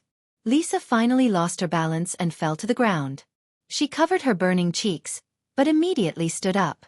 Without saying a word, she was ready to accept Gong Xiaoying's punishment. Master, I'm sorry. Gong Xiaoying raised his hand again and slapped her cheek. Lisa calmly closed her eyes, but after a long time, the slap did not land. She opened her eyes in surprise, only to see Xiao Yichen holding Gong Xiaoying's wrist tightly. Gong Xiaoying was so strong, but under his grip, he did not move an inch. "You're not allowed to hit her," Xiao Yichen said coldly. "This has nothing to do with her, it's my idea." Gong Xiaoying sized him up coldly. "Your idea?" He did not believe that this child was smart enough to come up with such a plan to switch identities. Gong Xiaoying's bewildered gaze landed on Alice, and the latter took a step back in shock. Gong Xiaoying's sinister gaze was like an eagle's beak, making one tremble in fear. "Lock them up." At Gong Xiaoying's command, the bodyguards behind him rushed towards Alice and Lisa. One of the men had just grabbed Alice's arm when Xiao Yichen leaped up and delivered a flying kick to the man's elbow. Chapter 36:27. The back of his head hit the ground. The strong impact was like a magnitude 10 earthquake. No matter how iron-blooded a man was, he couldn't bear such intense pain and cried out in pain. Xiao Yichen kicked him a few meters away and shouted, "Who dares to touch them? Whose hand did I break?" Gong Xiaoying snorted. "You think you can go against Hurricane? You're overestimating yourself." Xiao Yichen laughed coldly. "Yes, I'm overestimating myself. Indeed, I'm just a child. I can't do anything to Hurricane." But he laughed evilly. "Will you kill me? In other words, unless you kill me, I won't let you touch the people I want to protect." Gong Xiaoying was stunned. He didn't expect a child to ask such a question and have such willpower. His words were a threat, a provocation, contempt, and disdain. Indeed, no matter what, he wouldn't lay his hands on his own grandson. Even if Xiao Yichen looked down on him and disdained him, the two of them were connected by blood. However, Gong Xiaoying wouldn't allow anyone to challenge his authority. "Take them down and lock them up." Just as Gong Xiaoying finished speaking, more than 10 mercenaries behind him rushed forward and surrounded Alice and Lisa. He didn't believe that Xiao Yichen could defeat so many of his men. Xiao Yichen looked coldly at Gong Xiaoying and stood in front of Lisa to protect her. Lisa immediately pushed him away forcefully. "Don't worry about me. I didn't fulfill my responsibility. This is the punishment I deserve. I'll take responsibility for my own actions. I was the one who swapped you. Even if I was wrong, it's my fault. It has nothing to do with you." "You?" Lisa stared at him in disbelief. She lowered her voice and questioned him. "Xiao Yichen, what are you thinking? Do you really want to make him your enemy?" Xiao Yichen said expressionlessly, "From the moment he used you, he was already my enemy. I don't want to acknowledge him as my grandfather anymore. No matter what, he can forget about using you to destroy the Mu family. Lisa, you have to remember that he's not your master. Yu is. Have you forgotten? Your Gong Jie is Yu's personal bodyguard. Only Yu has the right to decide your life and death. No one else." When Lisa heard this, she didn't know why, but her heart suddenly trembled. "This man is my enemy and Yu's enemy. Since he's Yu's enemy, he's also your enemy. What right do you have to listen to him?" "If it were me, I wouldn't listen to him obediently." Gong Xiaoying finally couldn't take it anymore. Grandfather and grandson had turned against each other. He had never thought that his biological grandson would make him his enemy. His heart ached. It was hard to imagine that things would turn out this way. Instantly, he flew into a rage out of humiliation and said bitterly, "Take him down too. Lock him up." The mercenaries pounced on Xiao Yichen. Before he could react, Lisa, who was behind him, pushed him away. She reached out and gripped the man's hand tightly. With a sudden twist, she broke the man's elbow. The mercenaries surrounded them from all directions. Lisa and Xiao Yichen stood back to back as they dealt with the incoming mercenaries and bodyguards. Their teamwork was flawless. Chapter 36:28. Gong Xiaoying did not expect a child's ability to be so terrifying. Xiao Yichen and Lisa had their backs to each other in tacit understanding. Facing the enemies coming at them from all directions, they threw punches, hooked kicks, and sent flying kicks. Their coordination was amazing and flawless. An adult weighing more than 100 kilograms was sent flying by Xiao Yichen, who was not even 10 years old. He was sent flying. What kind of terrifying leg strength did he have to be able to send an adult flying so far with just one kick? Gong Xiaoying retreated half a step in shock. At that moment, he saw Xiao Yichen grab a man by the collar and throw him harshly against a cabinet. With a loud thud, the cabinet fell to the ground. Under Lisa's cover, Xiao Yichen rushed to Gong Xiaoying and grabbed him by the collar. He coldly ordered, "Prepare a boat for me. I want to leave this place." "Don't even think of leaving unless you return Gong Fan." Mu Yichen sneered. "I don't know who Gong Fan is. I only have a younger brother, and his name is Yun Tianyu. Unless you kill me."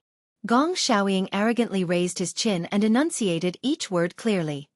"Otherwise, don't even think of leaving this place." Mu Yichen narrowed his eyes. At this moment, countless armed mercenaries rushed over from behind. There were hundreds of bodyguards stationed on the castle. When they saw this scene, they thought that it was Mu Yichen who had kidnapped Gong Xiaoying. They were so shocked that they immediately raised their guns and aimed at Mu Yichen. Lisa saw this and rushed over to protect Mu Yichen. "Don't shoot. This is Master's grandson. Don't shoot." The mercenaries did not put away their guns though. They only listened to Gong Xiaoying's orders. Therefore, they did not listen to anyone else's words. Gong Xiaoying was very calm and coldly ordered, "Put away your guns." Only then did the mercenaries put away their guns. Gong Xiaoying lowered his head and exchanged glances with Mu Yichen. He warned, "Give up. I can't leave here." "Then let me give you a kind warning. It's impossible for you to use Yu to go against Shengyu Financial Group and my daddy. Our family of 5 will never be separated. I can brainwash him, but I can also erase your memory. I'm warning you, if you dare to leave this place, I will erase your memory, just like Gong Fan." "I told you, he's not Gong Fan." Mu Yichen was so angry that he laughed. "If you're such a person who likes to force your will on others, who likes to manipulate the fate of others, then you don't deserve to be my grandfather, and you don't deserve to be my grandfather. You don't deserve my mommy to acknowledge you as her father." Pa Mu Yichen glared at her. Lisa, who was watching from the side, was stunned. Only then did Gong Xiaoying react and look at his palm. Just now, when he lost control of his emotions, it was this hand that slapped him hard in the face. He hit him. He had used this hand to hit his own grandson. However, for some reason, when he heard Mu Yichen's hysterical words, he completely lost control. Yun Shishir was the pain he could not bring up. After being left outside for so many years, she was now unwilling to acknowledge him as her father for the sake of that brat from the Mu family. What he couldn't understand was why things had escalated to the point where he had become enemies with his own grandson. He had never thought that the situation would come to this. How did it come to this? "You're my grandson." Chapter 36:29. "Now, I want to leave this place. Whoever dares to stop me, don't blame me for being rude." As Mu Yichen spoke, he walked towards the door. Everyone was armed to the teeth and on high alert. They all raised their guns and were ready to fight. Lisa saw this and was worried. She immediately followed Mu Yichen out of the door. "Lisa." Gong Xiaoying turned around angrily and said coldly, "Even you want to betray me?" Lisa's back stiffened, but she did not dare to turn around and look into his eyes. He turned around and said coldly, "Fine. Then I'll warn all of you. Unless I'm dead, none of you will be leaving this place." Mu Yichen stopped in his tracks but did not turn around. He raised his chin. Although his voice was not loud, it was powerful. "Unless you kill me, no one will be able to stop me."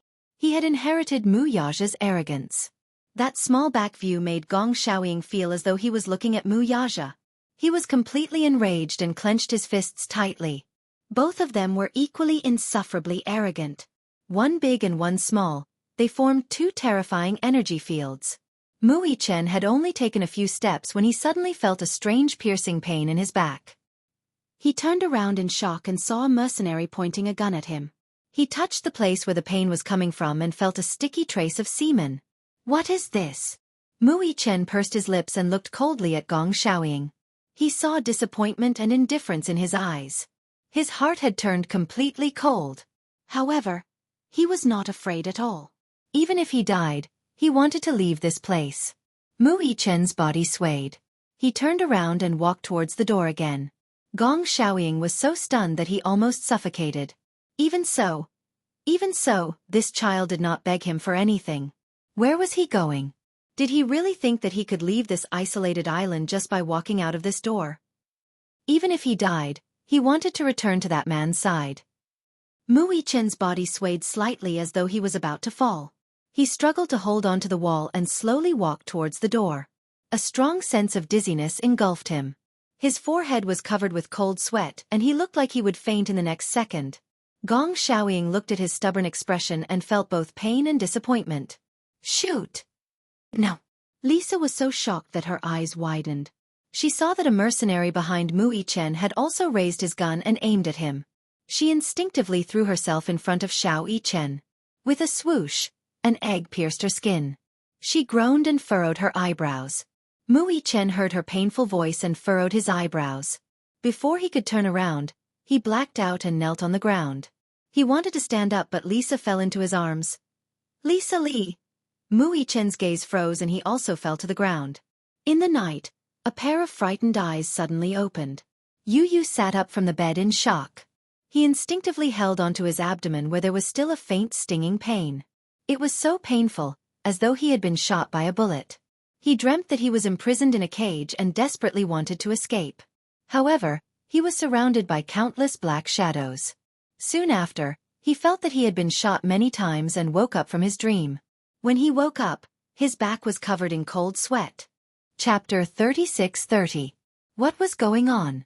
Why would he have such a dream? Yu held his forehead. His temples were throbbing and his veins were popping as if they were about to explode. What's going on? Yu tapped his temples in pain. When he got up, he heard a clear cry coming from next door. Boo-hoo! Boo-hoo! It was Yueyao's voice. Yu got out of bed and opened the door. Yueyao's room was next door. He walked in and turned on the lights. He saw a pair of small hands clutching the crib and her little legs kicking in aggrievedly. He walked to the bedside nervously and saw Yueyao crying so hard that her face was red and her eyelashes were stained with tears. Yu bent down slightly and carried her in his arms, lifting her up gently. Now that he had learned how to carry a child, he could carry Yueyao comfortably. Surprisingly, when he carried Yueyao stopped crying. She widened her eyes curiously. The corners of her eyes were filled with tears. When she blinked her eyes gently, the tears started to flow. However, just as the tears started to flow, Yueyao opened her mouth and revealed two snow-white front teeth as she laughed. He. She laughed so happily that she reached out her little hand that was covered with her saliva and touched his face. Yu frowned and pushed her hand away in disdain. He muttered, "Don't touch my face with your dirty hands." He patted her little hand and Yueyao retracted her hand in pain. She pursed her lips pitifully and looked like she was about to cry. Boo-hoo! She curled her little hand and stared at him innocently. She looked like she wanted to say something. However, she had not learned how to speak yet and could only babble out a few clumsy words. Brother! Hug! Yueyao carefully reached out her chubby little hands and opened them, asking for a hug. Brother, hug me! Yu was stunned. He looked at Yueyao and then looked at her fingers that were covered in saliva. He frowned. Even though he was disgusted, he still held her wrist and held her little hand. Yueyao tried to scratch his face. Her wet saliva was all over his face. At this moment, Yueyao finally stopped crying. She grinned as she grabbed his face. She couldn't bear to let go of it. Yueyao smiled even more happily. Yu touched her face. Suddenly, he heard Yun Shirshir's voice from behind him. Why are you awake to wake up? He turned around and saw Yun Shirshir standing at the door. Her expression was gentle. Yu was a little embarrassed and wanted to put Yueyao down. However, Yueyao clung to his clothes like a clingy kitten, unwilling to leave him. Yun Shirshir was a little surprised. She said with some surprise, Yueyao likes to stick to you so much? She doesn't like to be hugged. Yu was stunned. Oh, is that so? Yeah. You don't remember. When she was young, she would kick her legs and cry if anyone hugged her for too long. You and I were the only ones who were closest to her. I didn't expect that after you left for more than a year, she would still like to stick to you. When Yu heard this, he didn't know why, but he felt a surge of warmth in his heart. She's hungry. Yun Shirshir walked over and said to him, Carry her. I'll warm up the milk for her. Yu didn't say much. He only responded softly, Okay. Chapter 36:31. Yu Yu lowered his head and looked at Yue Yao in his arms. His gaze softened. "Call me Big Brother." Yu Yu pinched her fleshy paw. Her soft touch made him feel an inexplicable sense of tenderness. However, she didn't do it when he asked her to. As though she didn't understand what he said, she tilted her head and blinked her clear eyes. She stared at Yu Yu with a confused expression. "Didn't you call me Big Brother just now?" Yu Yu shook her little hand and said, "Call me Big Brother again." Yu Yao babbled as she clutched his face. Her gaze suddenly landed on his chest. She opened her mouth wide, revealing her pink and tender gums. Suddenly, she opened her mouth wide and bit down on his shirt. "Ah!" Yu Yu's face turned pale. He told her stiffly, "I don't have any milk for you." However, Yue Yao didn't understand him. Her little hands clawed at his shirt and her little mouth bit his shirt. Her saliva stained his shirt. When Yun Shirshir came in, she saw Yu Yu standing helplessly by the crib. Yue Yao was biting his shirt as though she was drinking milk. Yue Yao had been weaned for a long time and had been breastfeeding with powdered milk ever since. Seeing this scene, Yun Shirshir didn't know whether to laugh or cry. She immediately walked over and put the milk bottle aside. She took Yue Yao from Yu Yu's arms and hugged Yue Yao. She coaxed her. "Are you hungry?" As she coaxed her, she reached out to grab the milk bottle. However, Yu Yu had already taken the milk bottle and carefully placed it against Yue Yao's mouth. Yue Yao sucked on the pacifier and smacked it with relish. Sizzle! Yue Yao held the milk bottle with her little hands and drank it with relish. Yu Yu stayed by her side quietly. However, he didn't look at Yue Yao. Instead, he looked at Yun Shirshir in a daze. Many complex emotions flashed across his eyes. However, Yun Shirshir didn't seem to notice that he was staring at her. She said to herself, "When you were young, you were much more obedient than your sister. Sometimes, when you were hungry in the middle of the night, you didn't cry. You slept until dawn without waking Mommy up. When Mommy woke up and ran to the crib in a panic, she saw you holding your fingers and nibbling on them with relish. At that time, I thought that you must have been worried about Mommy's tiredness, so you didn't want to wake her." The boy was a little surprised. Were you still working back then?" "Yes." "Until you were weaned." That time Until you were weaned at that time at." "What about Daddy?" Just as he blurted out, he realized that he had called him Daddy. His face turned red instantly. He turned his head awkwardly and didn't want to look at her. Yun Shirshir smiled when she heard this. She immediately said, "At that time, your daddy wasn't by our side. Did you know? In the past, there was no daddy or brother. There was only you and me. We depended on each other. Although life wasn't as good as it is now, Mommy was really happy with you." As she spoke, she recalled the happy past. Yun Shirshir's eyes suddenly stung. She blinked her eyes and forced her tears away. She retreated and turned to look at Yu Yu. However, he was also staring at her without saying a word. "Yu Yu." Yun Shirshir took a deep breath and said, "Don't leave Mommy again, okay?" Chapter 36-32.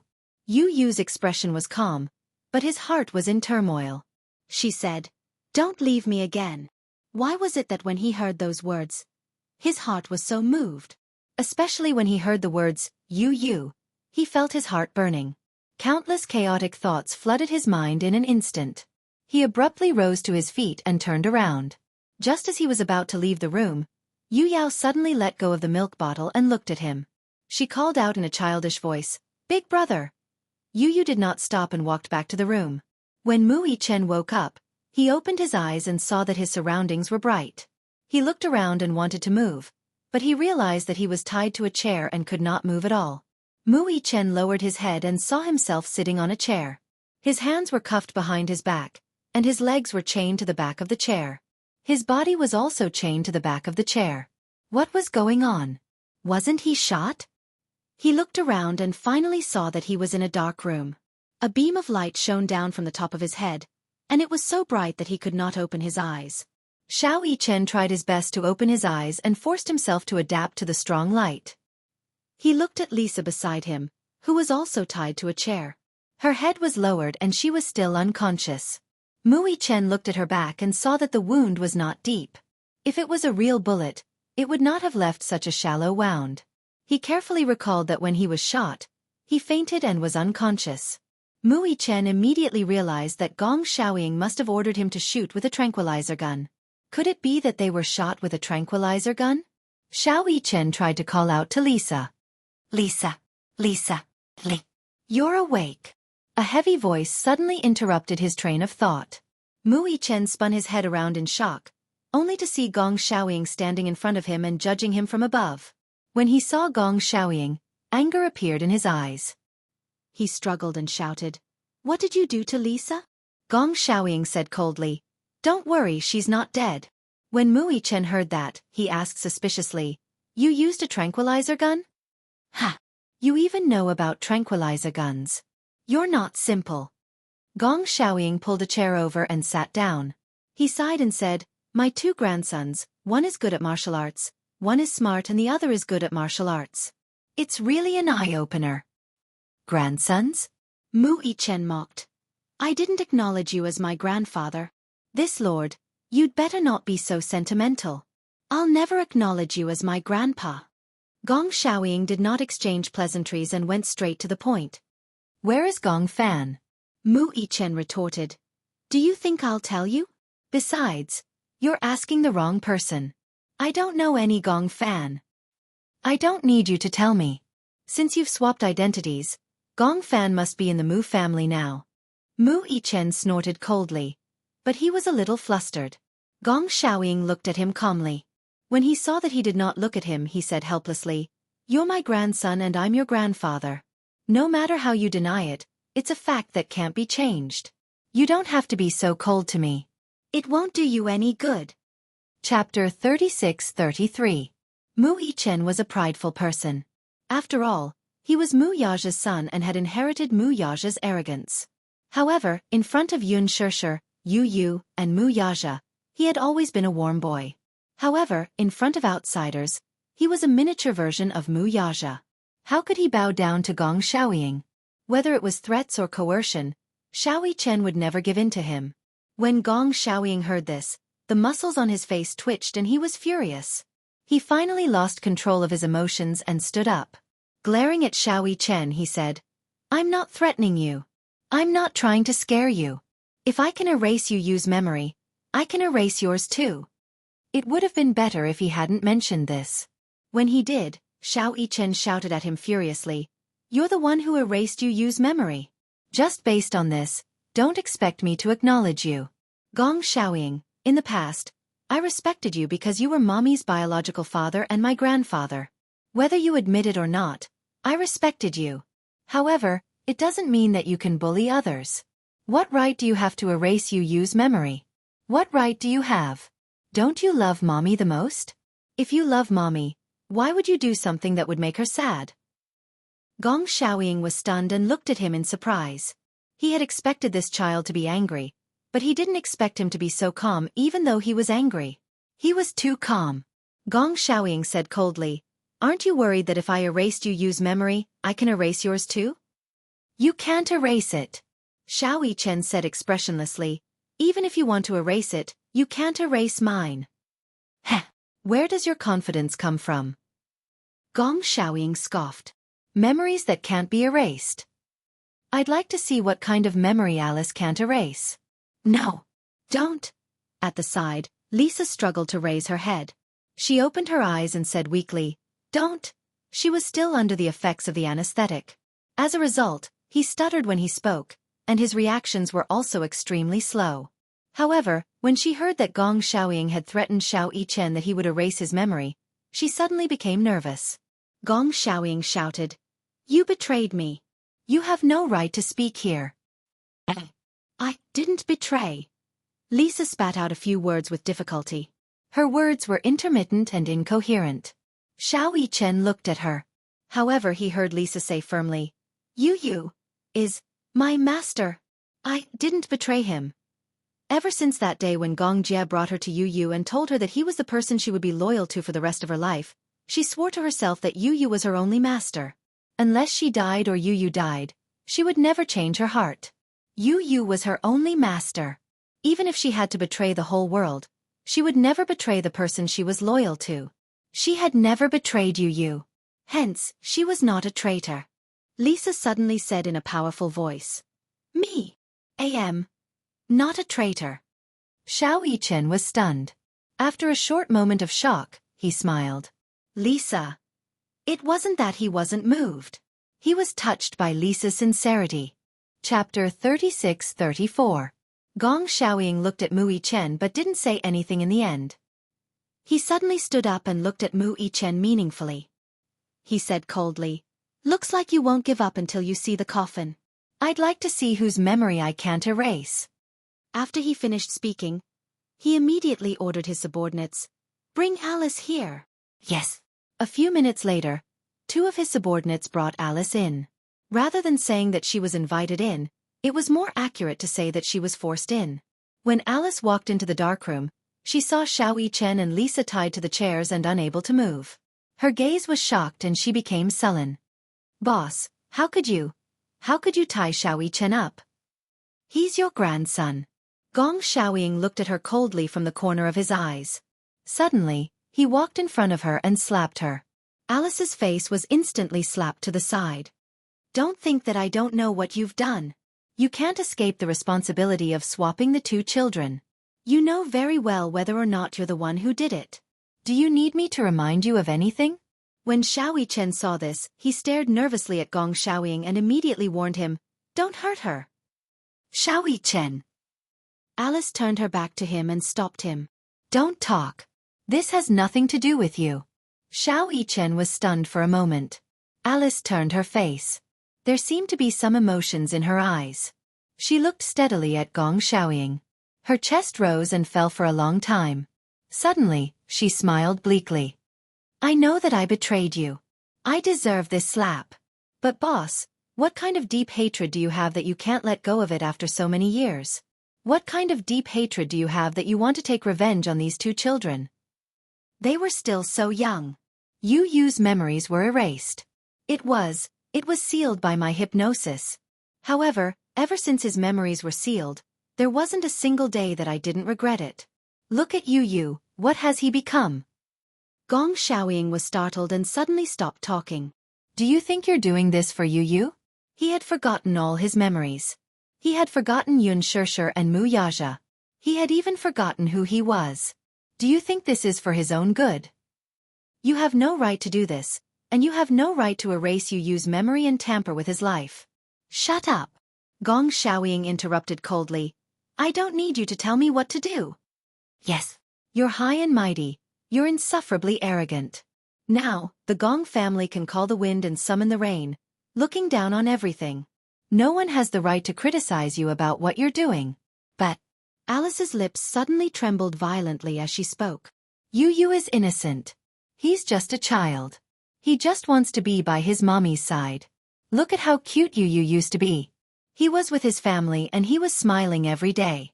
But now, he's become a cruel, cold, and insensitive person. He's also become someone with terrifying ambitions and hatred that shouldn't exist at his age. He's just a child. How can you bear to torture him like this?" Chapter 36-35.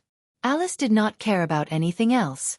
"If you persist in doing this, your daughter will never forgive you." Gong Xiaoying's pupils constricted as he stared fixedly at Alice. It was as if he was an explosive that could explode at any moment.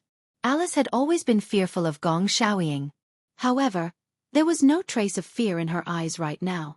"Right now, I want you to seal this child's memory, just like how you sealed Yun Tianyou's." She would not make the same mistake a second time, even though she had no feelings for Xiao Yichen.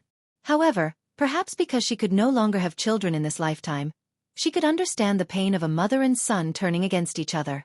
Hence, she could understand Yun Shishir's pain, as well as Yu Yu and Xiao Yichen's pain. She had already killed Yun Tianyu. She could not kill Xiao Yichen as well. Gong Xiaoying glanced at Mu Yichen before returning his gaze to Alice. His tone was full of threat. "Do it right now." "No." Alice took a deep breath and rejected him coldly. "I don't want to do this kind of thing again." She mustered up her courage and rejected him with an incomparable conviction. She knew what the consequences of going against the man's order were and what it meant. The man standing in front of her was the head of the Gong family. What's more, He was the person with the highest authority in the hurricane group. Alice knew very well what it meant to go against his order. It was just that she was unwilling to do so and was even more unwilling to comply with his decision. Gong Xiaoying did not expect Alice to go against his order. His gaze turned stern as he sized her up in disbelief. He was so angry that he laughed.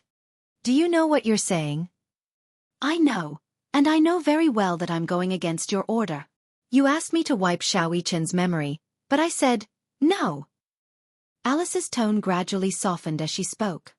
"Boss, please, don't go on like this. You've already hurt Yun Shishir and Yun Tianyu once. How can you bear to do it again?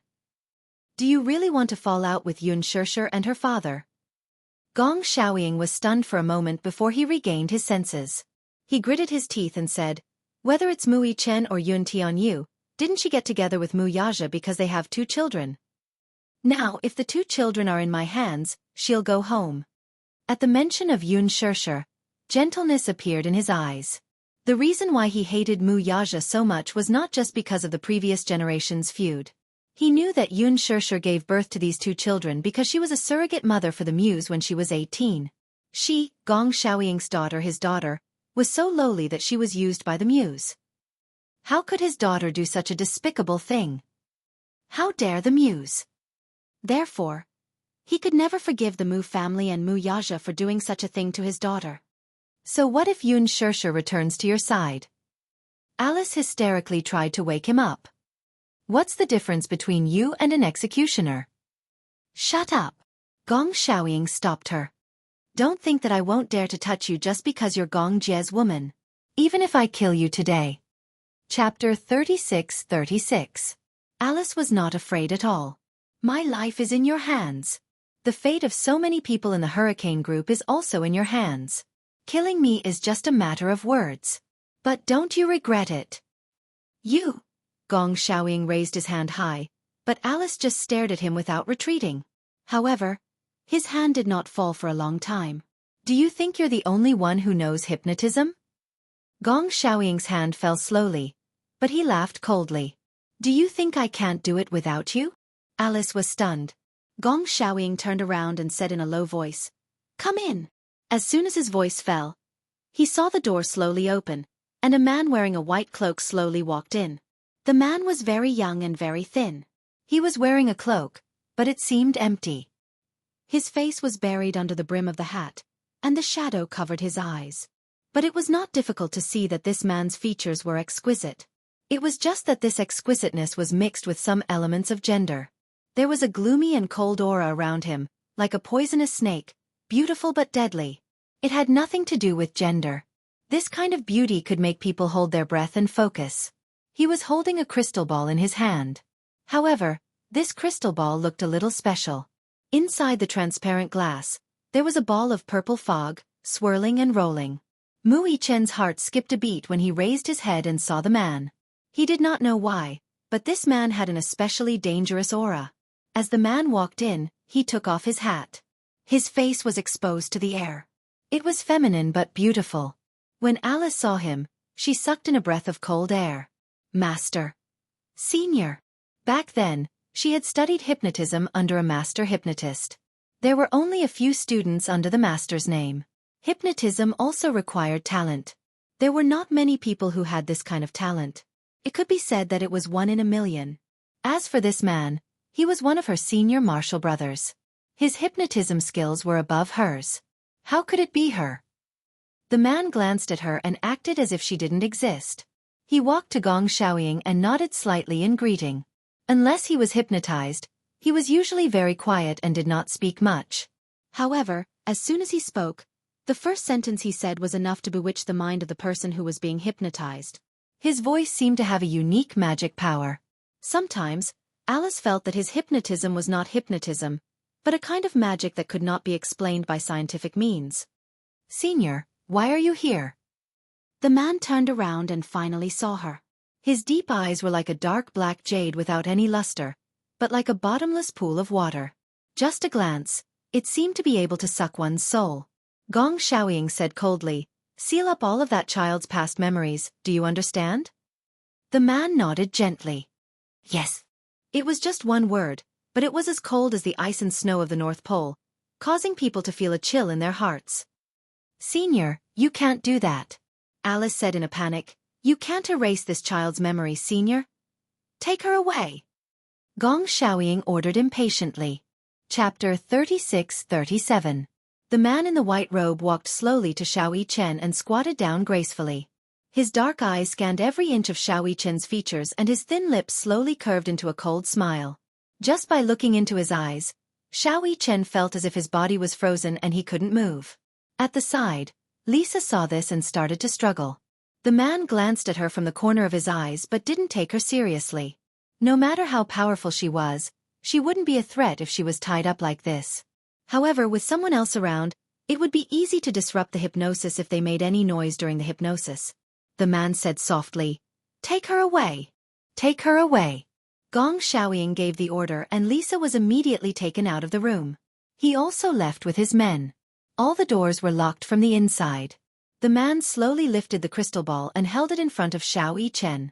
The latter was attracted by the illusory purple fog in the crystal ball and his eyes suddenly lost focus. He felt as if he was about to enter the man's world. He immediately pinched his palms and forced himself to wake up. Xiao Yichen shook his head forcefully and turned his face away from the man. If he didn't look at him, he wouldn't be hypnotized. The man smiled faintly. He had hypnotized countless people, but most of them were unwilling to do so. "Who do you want to see the most now?" The man gently placed his hand on the surface of the crystal ball and caressed it. He said casually, "Is it her?" When Xiao Yichen heard this, he couldn't help but be attracted by the man's words. He turned his head and looked at the crystal ball. However, he saw that the fog in the crystal ball gradually transformed and reflected Yun Shesher's gentle smile. "Mommy. Mommy." Xiao Yichen was completely shocked. He could actually see Yun Shesher's face in the crystal ball. The man observed his expression and asked faintly, "Who is she?" Xiao Yichen looked at him and bit his lip hard, but he didn't say anything. Cold sweat, drop by drop, continuously slid down from his forehead and flowed into the gaps between his lips. It was extremely bitter. "Oh, that's not her?" The man stroked the surface of the crystal ball again. Xiao Yichen stared intently at the crystal ball. The fog continued to transform, and a tender but adorable face was reflected in the crystal ball. "Yue Yao! Yue Yao!" Xiao Yichen suddenly became agitated. He struggled, but the more he struggled, the tighter his hands were tied. "What are you trying to do?" he questioned angrily. The man smiled and held the crystal ball in front of him. In the crystal ball, that tender and cute face slowly came to life. Yue Yao opened her eyes wide and stretched out her hands towards him.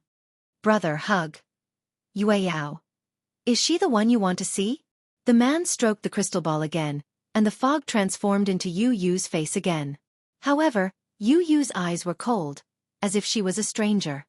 "Yu Yu." Yu Yu, who was reflected in the fog, suddenly opened her mouth and spoke. "Mui Chen, don't come back." Her voice was cold, but every word was cruel and heartless. Xiao Yichen was stunned. He frowned and couldn't believe that Yu Yu had said those words. "Why?" He smiled bitterly and said to Yu Yu, "Why don't you come back?" "Because no one needs you."